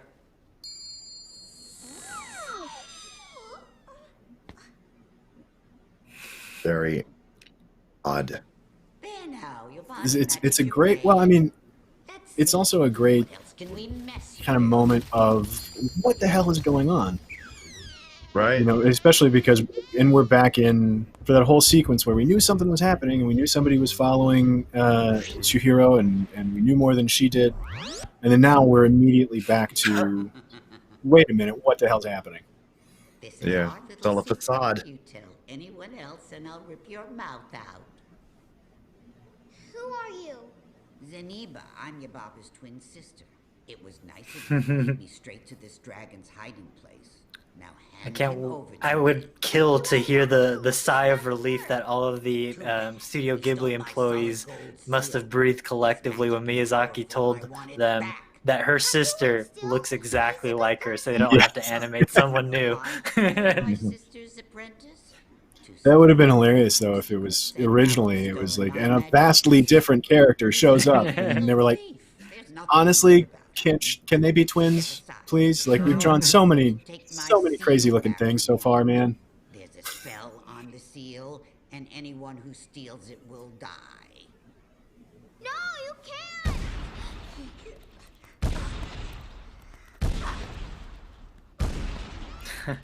The baby getting a taste of its own medicine there. Mm-hmm. But now the lackeys have become the coddled.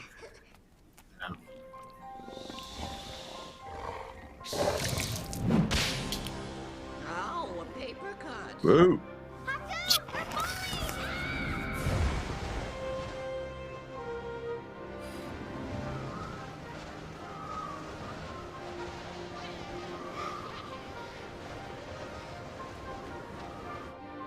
She's still taking care of him, too. That line, I think, might actually only be in the English dub. That's a paper cut, she said when she got cut in half. Paper cut, yeah. That feels like a distinctly, like, English dub character choice, that someone was like, oh, we gotta have a joke here. Feels like a joke, right? To alleviate some awkwardness. Mm-hmm. I think that's always the biggest difference for me between a sub and a dub, is the addition of things that weren't there originally. Just to kind of punctuate, like, oh, well, we need some sort of catchy phrase before the villain goes down, you know? We need another line for the toy to say when we pull the string on its back. This looks serious. So Kenny, we're over halfway through the movie now, and I'm curious too about having not seen it in so long and now watching it after your time in Japan. It's how's the experience different watching it now? And I guess in the dubbed version instead of the sub version too. Right. I mean, we just sort of made reference to how there are some differences to how dubs are treated as opposed to subs. And I'm sort of trying to take it in myself too as to what characters am I enjoying hearing in this dub and which characters, am I kind of okay without. And I think Chihiro actually is doing a really great job, as our hero of the story. And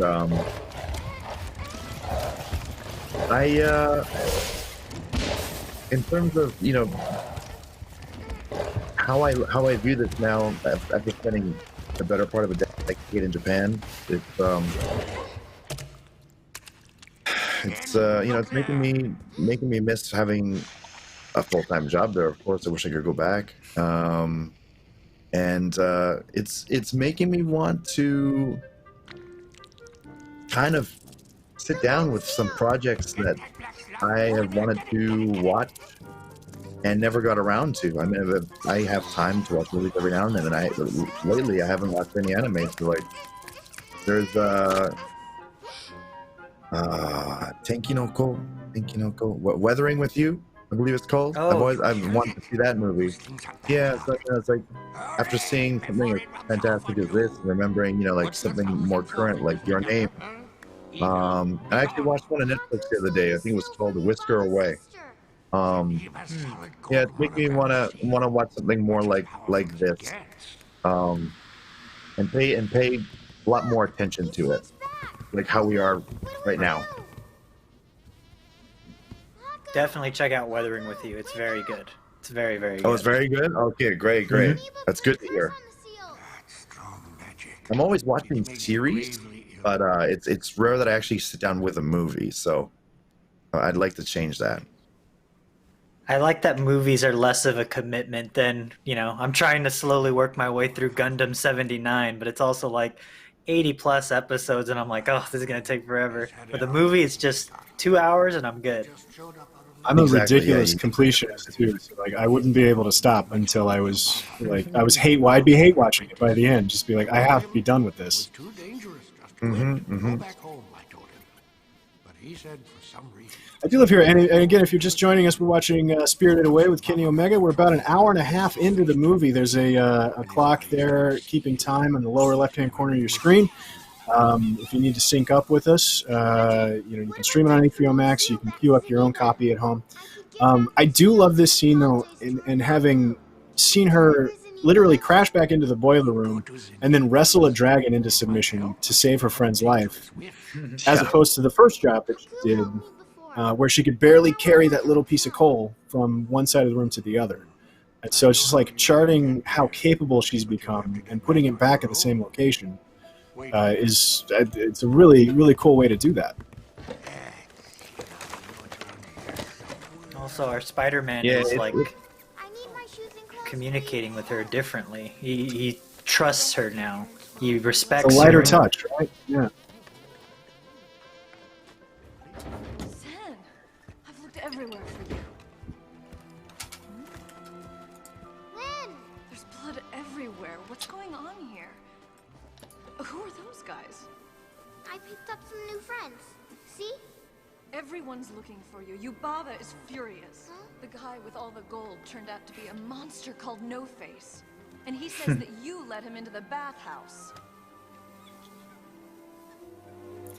I did let him in.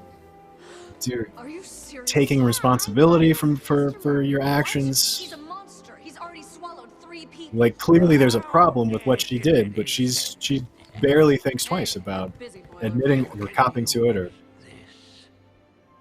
she makes the adult choice. Yeah. Again, it's that idea of like, children are capable if you let them, but like if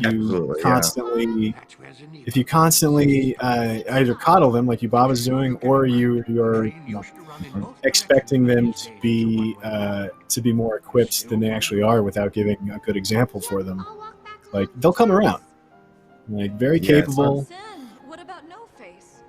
This movie was never like about an absolute moment of clarity where she's like, yes, I'm an adult now. This was a coming of age story, and here's your moment. This is where you get the proof. It's right here in this one line.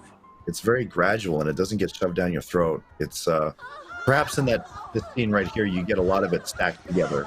There's a lot of decisions and a lot of you see a lot of the end result of the fruits of your labor, but I still think you get an idea that there is more to the story, and there's still more to learn, and there's still more growing to be had.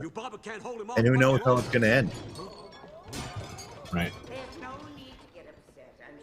She's also at this point in the movie, responsibility for her friend. Like that's asking a lot of a kid to not only taking responsibility of yourself, but your friend behaved badly, and you associate with them. Therefore, it is your duty to rectify.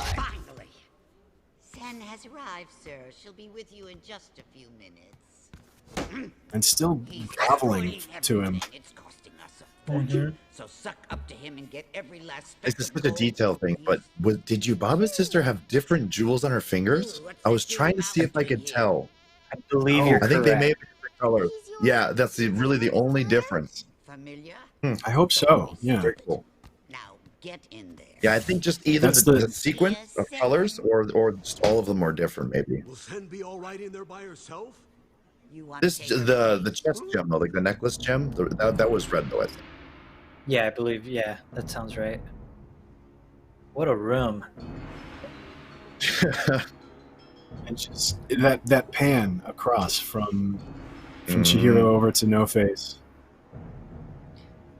No Face all the became carcasses. an Akira. It's delicious. Want some gold? Oh, that goopy sound every time he moves is just. Mm-hmm. Come closer, Sin. What would you like? Just name it. I would like to leave, sir. I have someplace I need to go to right away, please. You should go back to where you came from. Yubaba doesn't want you in the bathhouse any longer. Where is your home? Don't you have any friends or family? No. I'm lonely. I'm lonely. It's such an interesting argument for her to make at that point too. Like, don't you have any friends and family? When she's coming from a place where she's upset about not having friends and family. Right. Like she's going. Yeah. That's where she's arriving to a new place where she doesn't know anybody, and even the place where she was coming from. Like, she finally got a bouquet of flowers, and her most treasured sort of possession is that card that says, like, "I'm gonna miss you." I was saving this for my parents, but I think you'd better have it.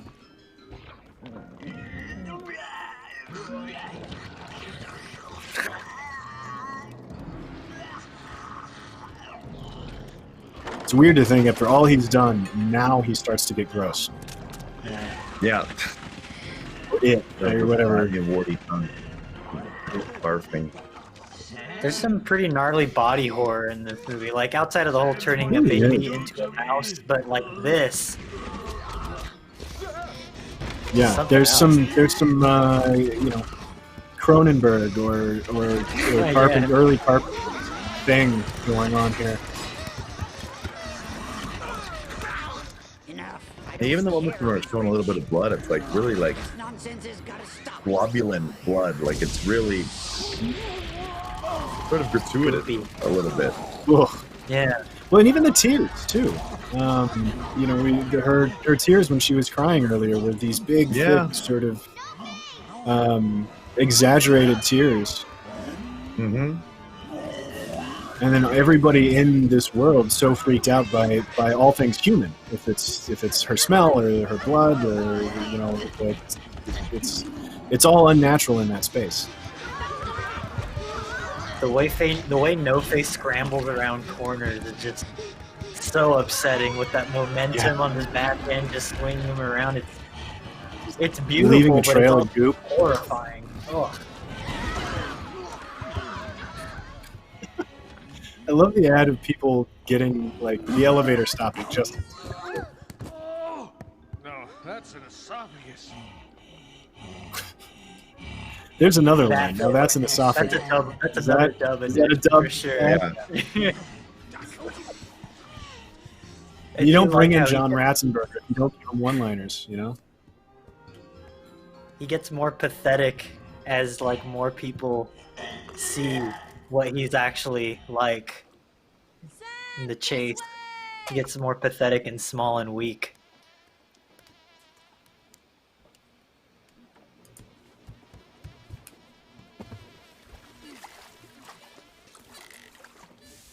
Well, he's going back to his blank self too, I guess.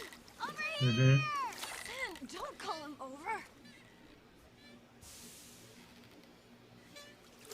I wonder why it's this moment that she chose to put on her original clothes underneath her work outfit. You don't know. Or is it something that she's always wearing?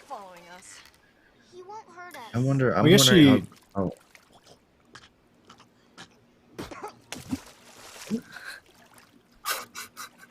He's back to normal. Was that the frog? Yeah. It's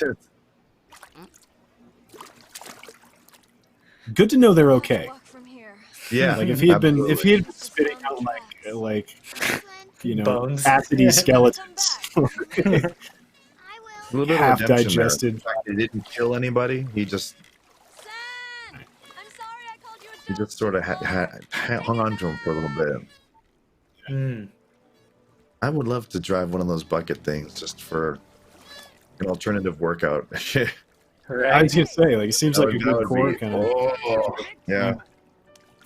As someone who loves video games, this scene always reminded me of Wind Waker, Zelda Wind Waker, where it's just on a vast ocean and a tiny little boat. So cute.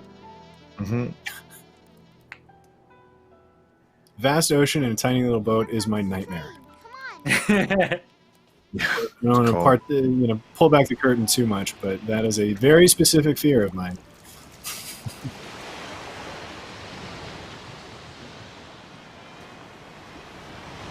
Say this is task 3 of her Herculean tasks of now being an adult and trying to navigate adults using transportation, which I think is a super intimidating thing for a kid to do by themselves. Oh yeah. Yeah, the first time you travel anywhere by yourself is, I mean, if it's a school bus or anything, like that's a moment.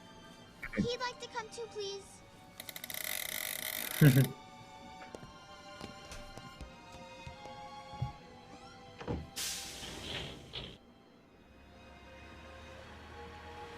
And it's just the image of these two on the train. I think it's on the thumbnail for this video. Yeah. It's just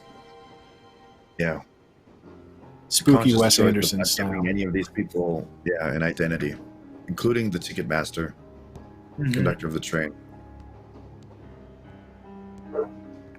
But it's another example of world building without telling you what's happening. Like, your critical theory person is just up in the chair right now trying to figure out, like, is this like is she dead? Is this a symbolism for purgatory? Like, what's going on here? You're on a train, where are they going? That sort of thing. But like, I don't know that this work is saying that. I don't think this is some sort of afterlife metaphor. It just is another world. Yeah, and part of it is like, what do you need it to mean, man? Like, right. And as someone who's used a lot of public transportation, you get on a train, whether you're sitting or standing, everyone there has a purpose and a destination. You don't necessarily know what it is or care. They're faceless to you. They have things to do, things they have to do. They have their own responsibilities, but you're trapped in your own little bubble, or you have your own set of things that you have to accomplish, and thus they may as well not have a face. They may as well not have a name. No, that's good. I mean, the idea that everybody's coming from somewhere and going somewhere else, but the only thing you know is that one little slice of sitting next to them on a train. And after seeing them depart, they'll never enter your thoughts again, most likely. And I've been in countless scenarios too, where I was sitting on an empty train as you pass by neon lights and lost in your own thoughts, or thinking about what you have to do next, or you have to get off. It's very melancholy. It's not sad. Yeah. And you can take it in so many ways. It's either, I believe, different types of people would take that scene in many, many different ways. Right. But it's powerful nonetheless. Yeah, and again, I think the feeling is more important than the substance of it, right? Like the subtext as opposed to the actual text. And I think that the way that the music was added to the scene as well kind of gives it a feeling of, it's not trying to guide you to where it wants you to go. It's still leaving it open-ended, even with the musical selection. Just it's more describes the beauty of the surroundings than sort of the ominousness of an empty train in the evening. Totally. I'm going to go with the melancholy of a child realizing she's no longer a child. That's what I'm going to go with. Yeah, Final Nick, what do you got? Right? Let's go around the horn. What do you make of the train scene, Kenny? So what? This whole mess is her fault. And now she's run away from here. She's even abandoned her own parents. That's such a good question, but I do feel that, like, to have accomplished so much in this world here that we're in right now, but to be in that train where time sort of stands still and you can only be at one with your thoughts, Don't get fresh with me, I think that was her time to reflect upon what she has done, where she is going, and then once she arrives, it's sort of back to the grind and back to wherever stage 2 or stage 3 or stage 4 is of this journey of hers. And I think there has to be sort of that peacefulness in the transition for her to reflect and recognize the accomplishments that she's made up to that point, and the friends that she's even made. Just a quiet moment of realize, like taking in the entire journey while she's in the middle of it. Kind of. Yeah, I think so, and I think again, it wasn't really had you remembered, the opening scene, or you'd worried about her parents, or the real world. I don't think that at any point in time was shown that Crane, of course, remembering that. I think it had everything to do with the journey that she was currently on with No Face, and the hippopotamus mouth guy, and I think that it was I don't know. It was a fantastical loading screen of an RPG almost, where it's like, you're changing from bit 2 to 3, and it was. I don't want to say there wasn't a huge significance to it, because there is significance in there not being significance, but I do think that before every huge occurrence, there has to be that moment of reflection so that you can plan your next move of attack. And I think that it was a moment of reflection, a moment of where am I going, what am I doing, who am I, and a little bit of self-identity, perhaps. I don't know. Could be anything. I don't know. I'm trying to cross-reference what it was like when I was alone in the train going a far distance. And so many times when, maybe I had wrestled a match in front of 20,000 people, 12,000 people, or whatever, and then I was alone on a Shinkansen just to the next town late at night, just wondering what did it all mean, and in my broken body. What's the next step? What did it, in the grand scheme of things? What did this mean? Did I make the right sacrifice? What is the next town gonna think? Where to tomorrow? Where to a week from now? Where to a year from now? It's. I think as a viewer, you have to really just make the call yourself, because how she carries the weight of what just happened and what needs to be done, I guess only Miyazaki knows, and she's not saying much about it. So you have to come up with the reasoning on your own. Beautifully put. That's great. And how you connect to it is up to you. Right. And how there's still sort of this mysterious relationship as well between No Face and her. But yet you accept that they are not against one another, but together in this journey.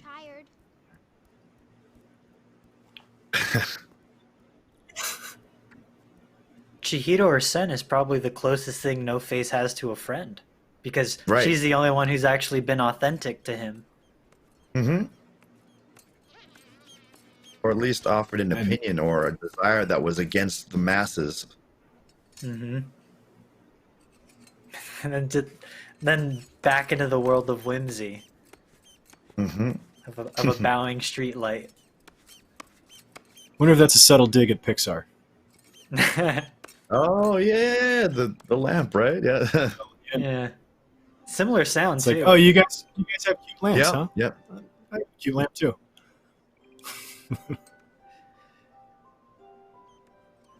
I mean, I remember when I got the DVD / Blu-ray of Spirited Away for the first time. It was the Disney release, and John Lasseter of Pixar was the one who was like, "Hey, I thought that this was really cool, so I wanted to bring it to the West."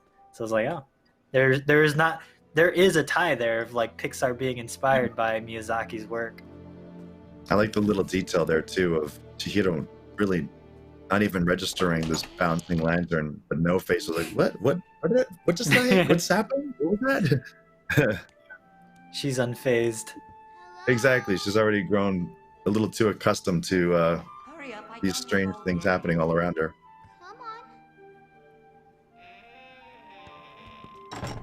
So you all made it. And who hasn't had to scoot into a door quickly before it closes?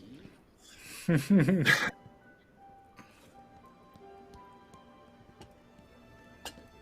me, ma'am. Haku stole this from Yeah, now I'm just looking at her rings. It looks like they're all green. Yeah. I see. Nope, never mind. Do you have any I do think they're in a different order. I think it's similar colors, but they're different order.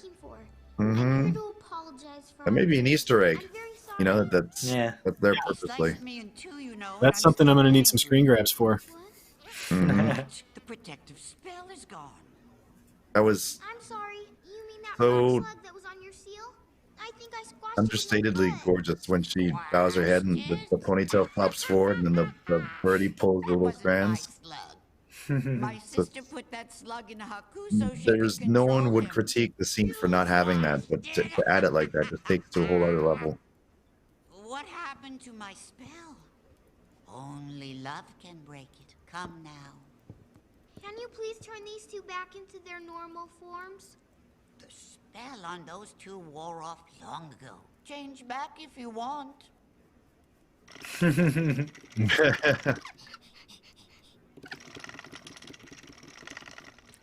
I don't get along with my sister. The baby head. He's finally been put to work. He's had his own journey. He's left the little room, the cushioned room. And now he's eating a responsible portion and getting back to work. Here comes some... You'll have to help your parents and Haku on your own. Use what you remember about them. What? Can't you please give me more of a hint than that? I met Haku before, but it was a long time ago. I do love that she's sort of speaking for us at this point, too. It's like, can you please just tell me what's going on? It just takes a while for your memories to return. While you're thinking, the boys and I are going to make you something, and I want you to call me Granny from now on. Such a sweet old lady in this. Even like, you could tell when you first met her, when she showed up, she wasn't as sort of mean as Yubaba, but she wasn't downright sweet. Like, she still had an edge to her. Right. But here she's like, just call me Granny. Yeah, and I think that's more of a taken from Eastern Japanese culture where, you would say, please call me Ba-chan. And that's what you would call someone that you'd work for if they were of that age and you had a relationship to them that way, in that way. But I don't know if it would be that way here. I think I would still call them Mr. or Mrs. Insert name here. I mean, I think that's definitely a cultural thing too, because I know, like, I think so. from my family background, it's like if my friends are over, you're gonna, you'll call my grandmother your grandmother if you feel comfortable doing so, and she won't bat an eyelid, sort of thing. Yeah, I think it's those more, sorts of similarities. Yeah, I think in Western culture, it's much more family to family preference, whereas it's more universal in Japan to call someone of that age, Ba-chan. Oh, all of this glory. Majestic. Haku!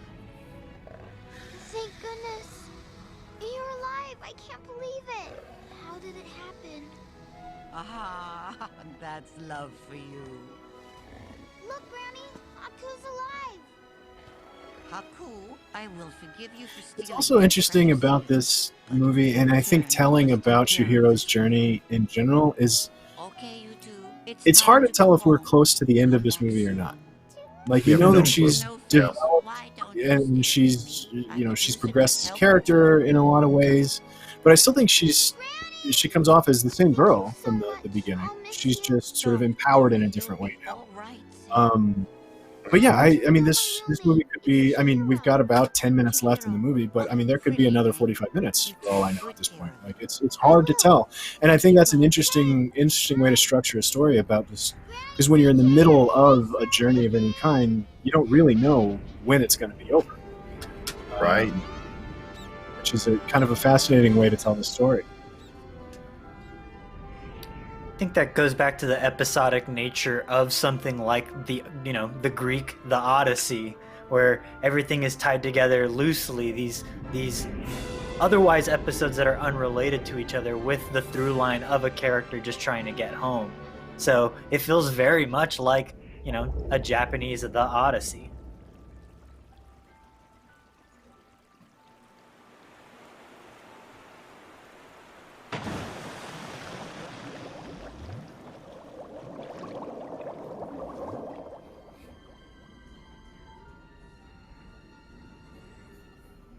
Haku, listen.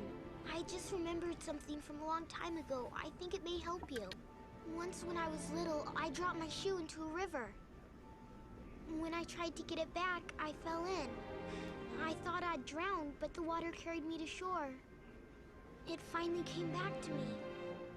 The river's name was the Kohaku River. I think that was you, and your real name is Kohaku River.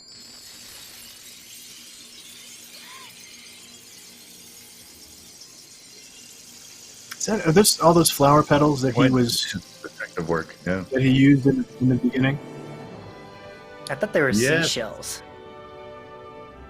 I mean, it's whatever spell. When we first meet him, and he said, "I'll distract him to try to let her run away." Oh, you're right. You're right.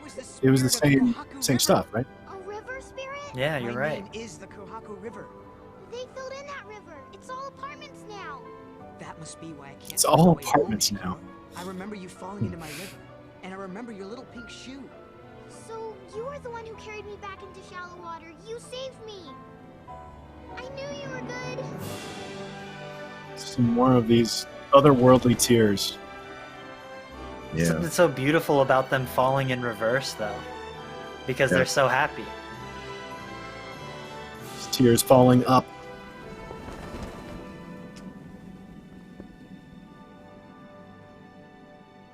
It's also is something really nice about memory and remembering your experience and where you've come from and the things that have happened to you being connected to your name and your identity and all of that. Whatever journey you're on, like the thing that will keep you grounded and keep you yourself is memory.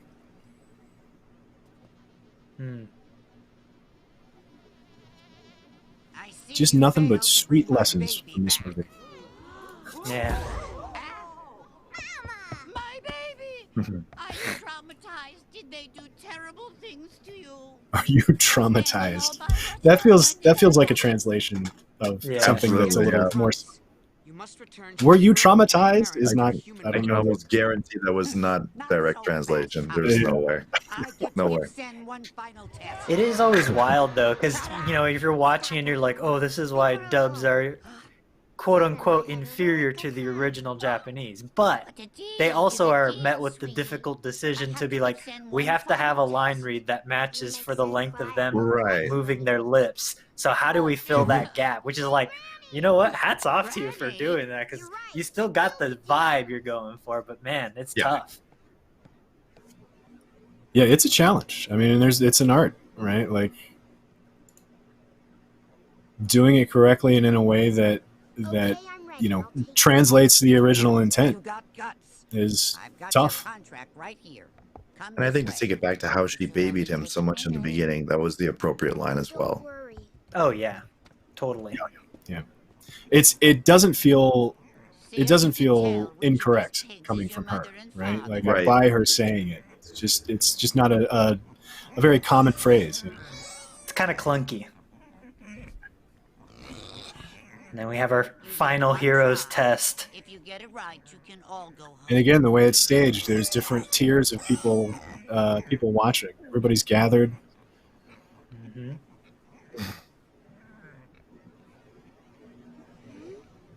There must be a mistake. None of these pigs are my mom or dad.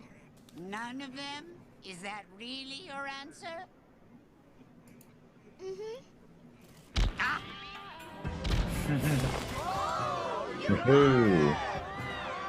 It's actually a really great way for her to pass the test too, because it wasn't like, hey, this is a trick question, you're trying to trick me. It was, I think there's a mistake here.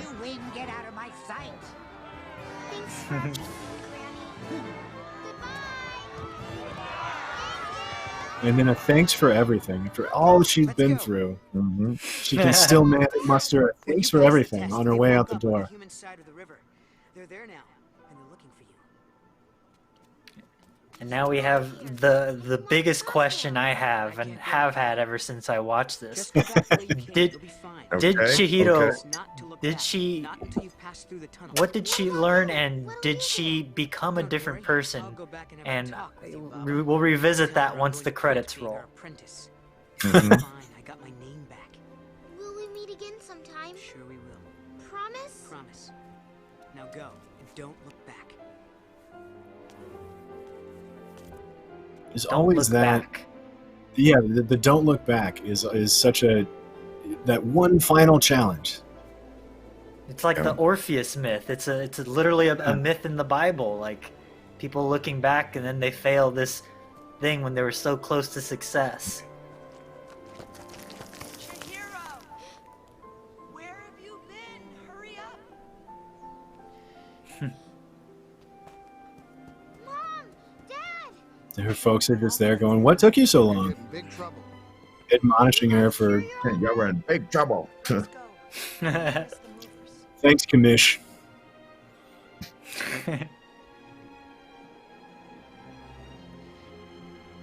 Just thinking about turning back.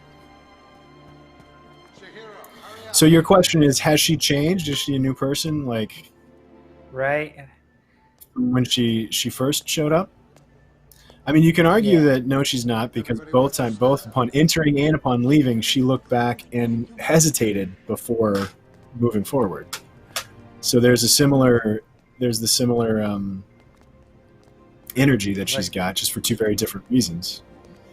There's her holding on. I don't think it's looking back. I think it's her holding on to her mother's arm. It feels like, I don't think that she's failed any sort of grand test. I just think that she learned a lot, but at the end of the day, she's still a kid.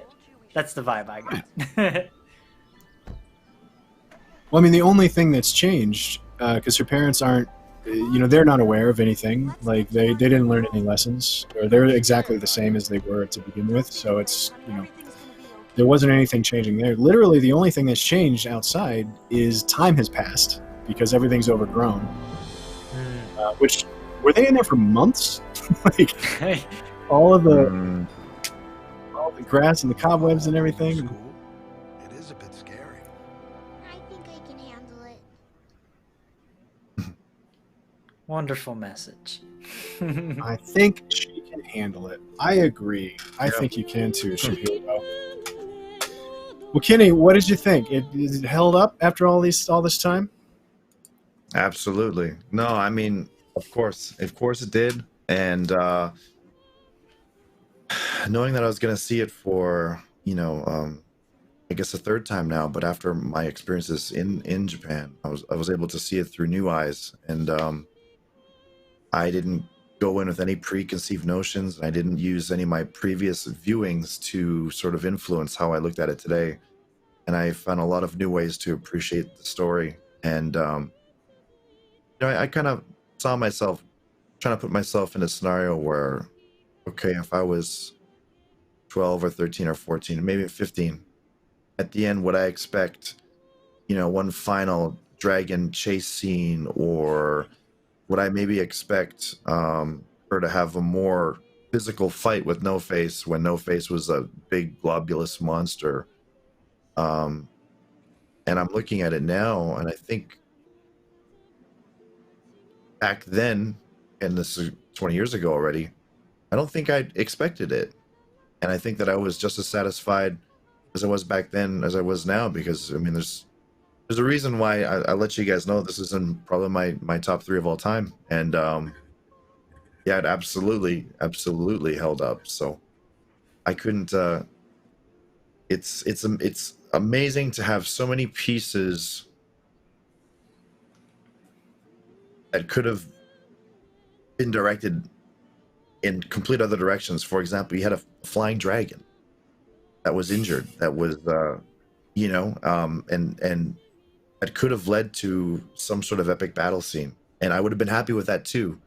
But for me to be just as satisfied to not have that and just have a very epic musical score and an emotional final flight with the person that saved her from drowning was just as good. Yeah, there's not much in the movie that's begging for it to be bigger or grander or more epic or anything, because ultimately that's not what the story's about, right? The story's about a kid going through some trials and growing up a little bit or changing or at the very least just seeing things in a different light, which is a thing that everybody does or needs to do at a certain age, and it's a thing that happens whether you're ready for it or not. I think you guys called it correctly where it's like, oh, go ahead, sorry. I was going to say, I think it's when the way she grips her mother's arm when she goes back through the tunnel, I believe that served the purpose to show that, one, yeah, she's still a child. And I think, two, it's one of those things where if you focus hard enough on something, it stops you from doing another. And that was, in this case, from her looking back through the tunnel, or from her letting go and dashing back to go see her friends on the other side. So I think this is less, and I might get just destroyed for saying this, but I think this is less a coming of age story, and I think it's more of a how strong you can be in your childhood, and this is more of clearing hurdles and a show of strength of character and a development of that character appropriate to your age, to show just how much you can accomplish as a child. Not that she is now, 13 going on 30, as they say, but that she was however old she was in the film, and Miyazaki was able to show us just how capable people of that age can be and what amazing things they can accomplish, even at a young age like that. Yeah. And I guess how totally people rise beyond their years, just dependent on their experiences and dependent on what kind of experiences they are thrust into. Whether it be by choice or by force. Yeah. No, I love the idea of her hanging on to her mother as a way to help her from looking back. Like as a way to continue to move forward. Like I think that's great. Yeah. Nick, did we answer your question? What? Yeah, I just think it's such an interesting point in the movie. So I just wanted to know what you guys think about it, because I think it is ultimate. I think a lot of Western media has conditioned us to say our character needs to have an arc. They need to be different than when they began the movie. But I don't know that that's the case for Chihiro. I think she's always had this in her, but I think it took external factors to force those things to come out. And we just got to witness those things coming out, it's nice. I think we saw just how flexible she is in a situation of huge duress, and for a child and for a lot of people, moving from one place to another, especially when you have no friends, and just the family that you have around you, no siblings as far as we know, pets, I don't think. We don't know, right? I think we just got a sense of what she'll be able to handle in this new environment, which is, I guess, everything and anything. Yeah. Flexible emotionally and flexible in the sense that she scorpioned a couple of times throughout the adventure. Physically. Yeah, I mean, she showed sort of how courageous she can be in a situation when it's fight or flight, running down the storm pipe, whatever, climbing that huge ladder.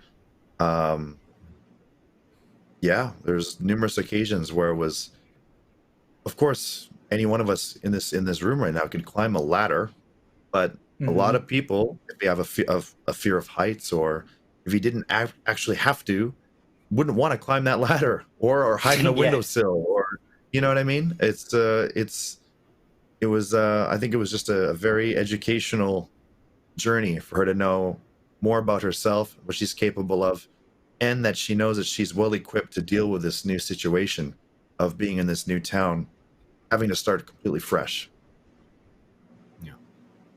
Yeah. I dig it. I like it. I'm glad we decided that that's what this movie means universally. We figured it out, Miyazaki. No. Let's go ahead. But the heat is legally. I'm pretty sure I know people are very protective of Miyazaki movies, especially. So I am totally cool with being called an idiot. And I might have missed something that everyone else had seen, and that defies all of my logic, and that is okay. But that's how Yes, it is 1,000%. how I look at it and how I feel it. Yeah. Of course, just kidding. I think the one takeaway from this movie, and I think a lot of his work in general, is what we talked a lot about, which is like, man, like, what does this mean to you? And like, here's just this slice of beautiful filmmaking, and it can mean whatever it needs to mean to you, and it can be as meaningful or as not as you want it to be. Which I think is a mark of just a really great movie that has the potential to be universally loved, like this one does. So, absolutely. All that to say, I really enjoyed watching it with you guys. Kenny, thanks for being here, and Nick, thanks for running the show. Thank you, guys. And you'll have to let us know what anime you move on to next. Oh boy. Okay. Well, there's I'm sure there's many of an anime out there. So yes, weathering with you is coming up next, probably. But that'll do it for us this week. Again, thank you so much for joining us this week, Kenny. Really appreciate it. And we will see you next time on Watch From Home Theater. See you guys later. Good night, fellas. Bye-bye.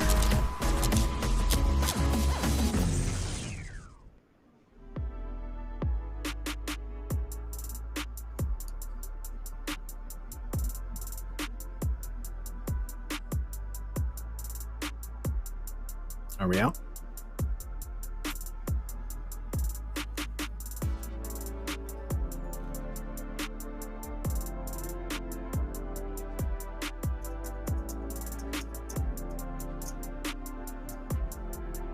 Okay.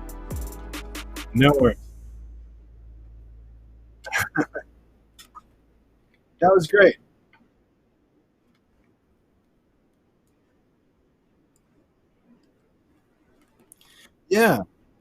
Yeah, dude. Thank you for being here. I know it had been we started talking about doing this a while ago, so I really appreciate sticking with it and getting it pulled together. This was a lot of fun. I honestly just watched this movie for the first time over the weekend. I had never seen it. Yeah, and so having like fresh eyes on it was interesting too, especially for having a fan that hadn't watched it in a long time.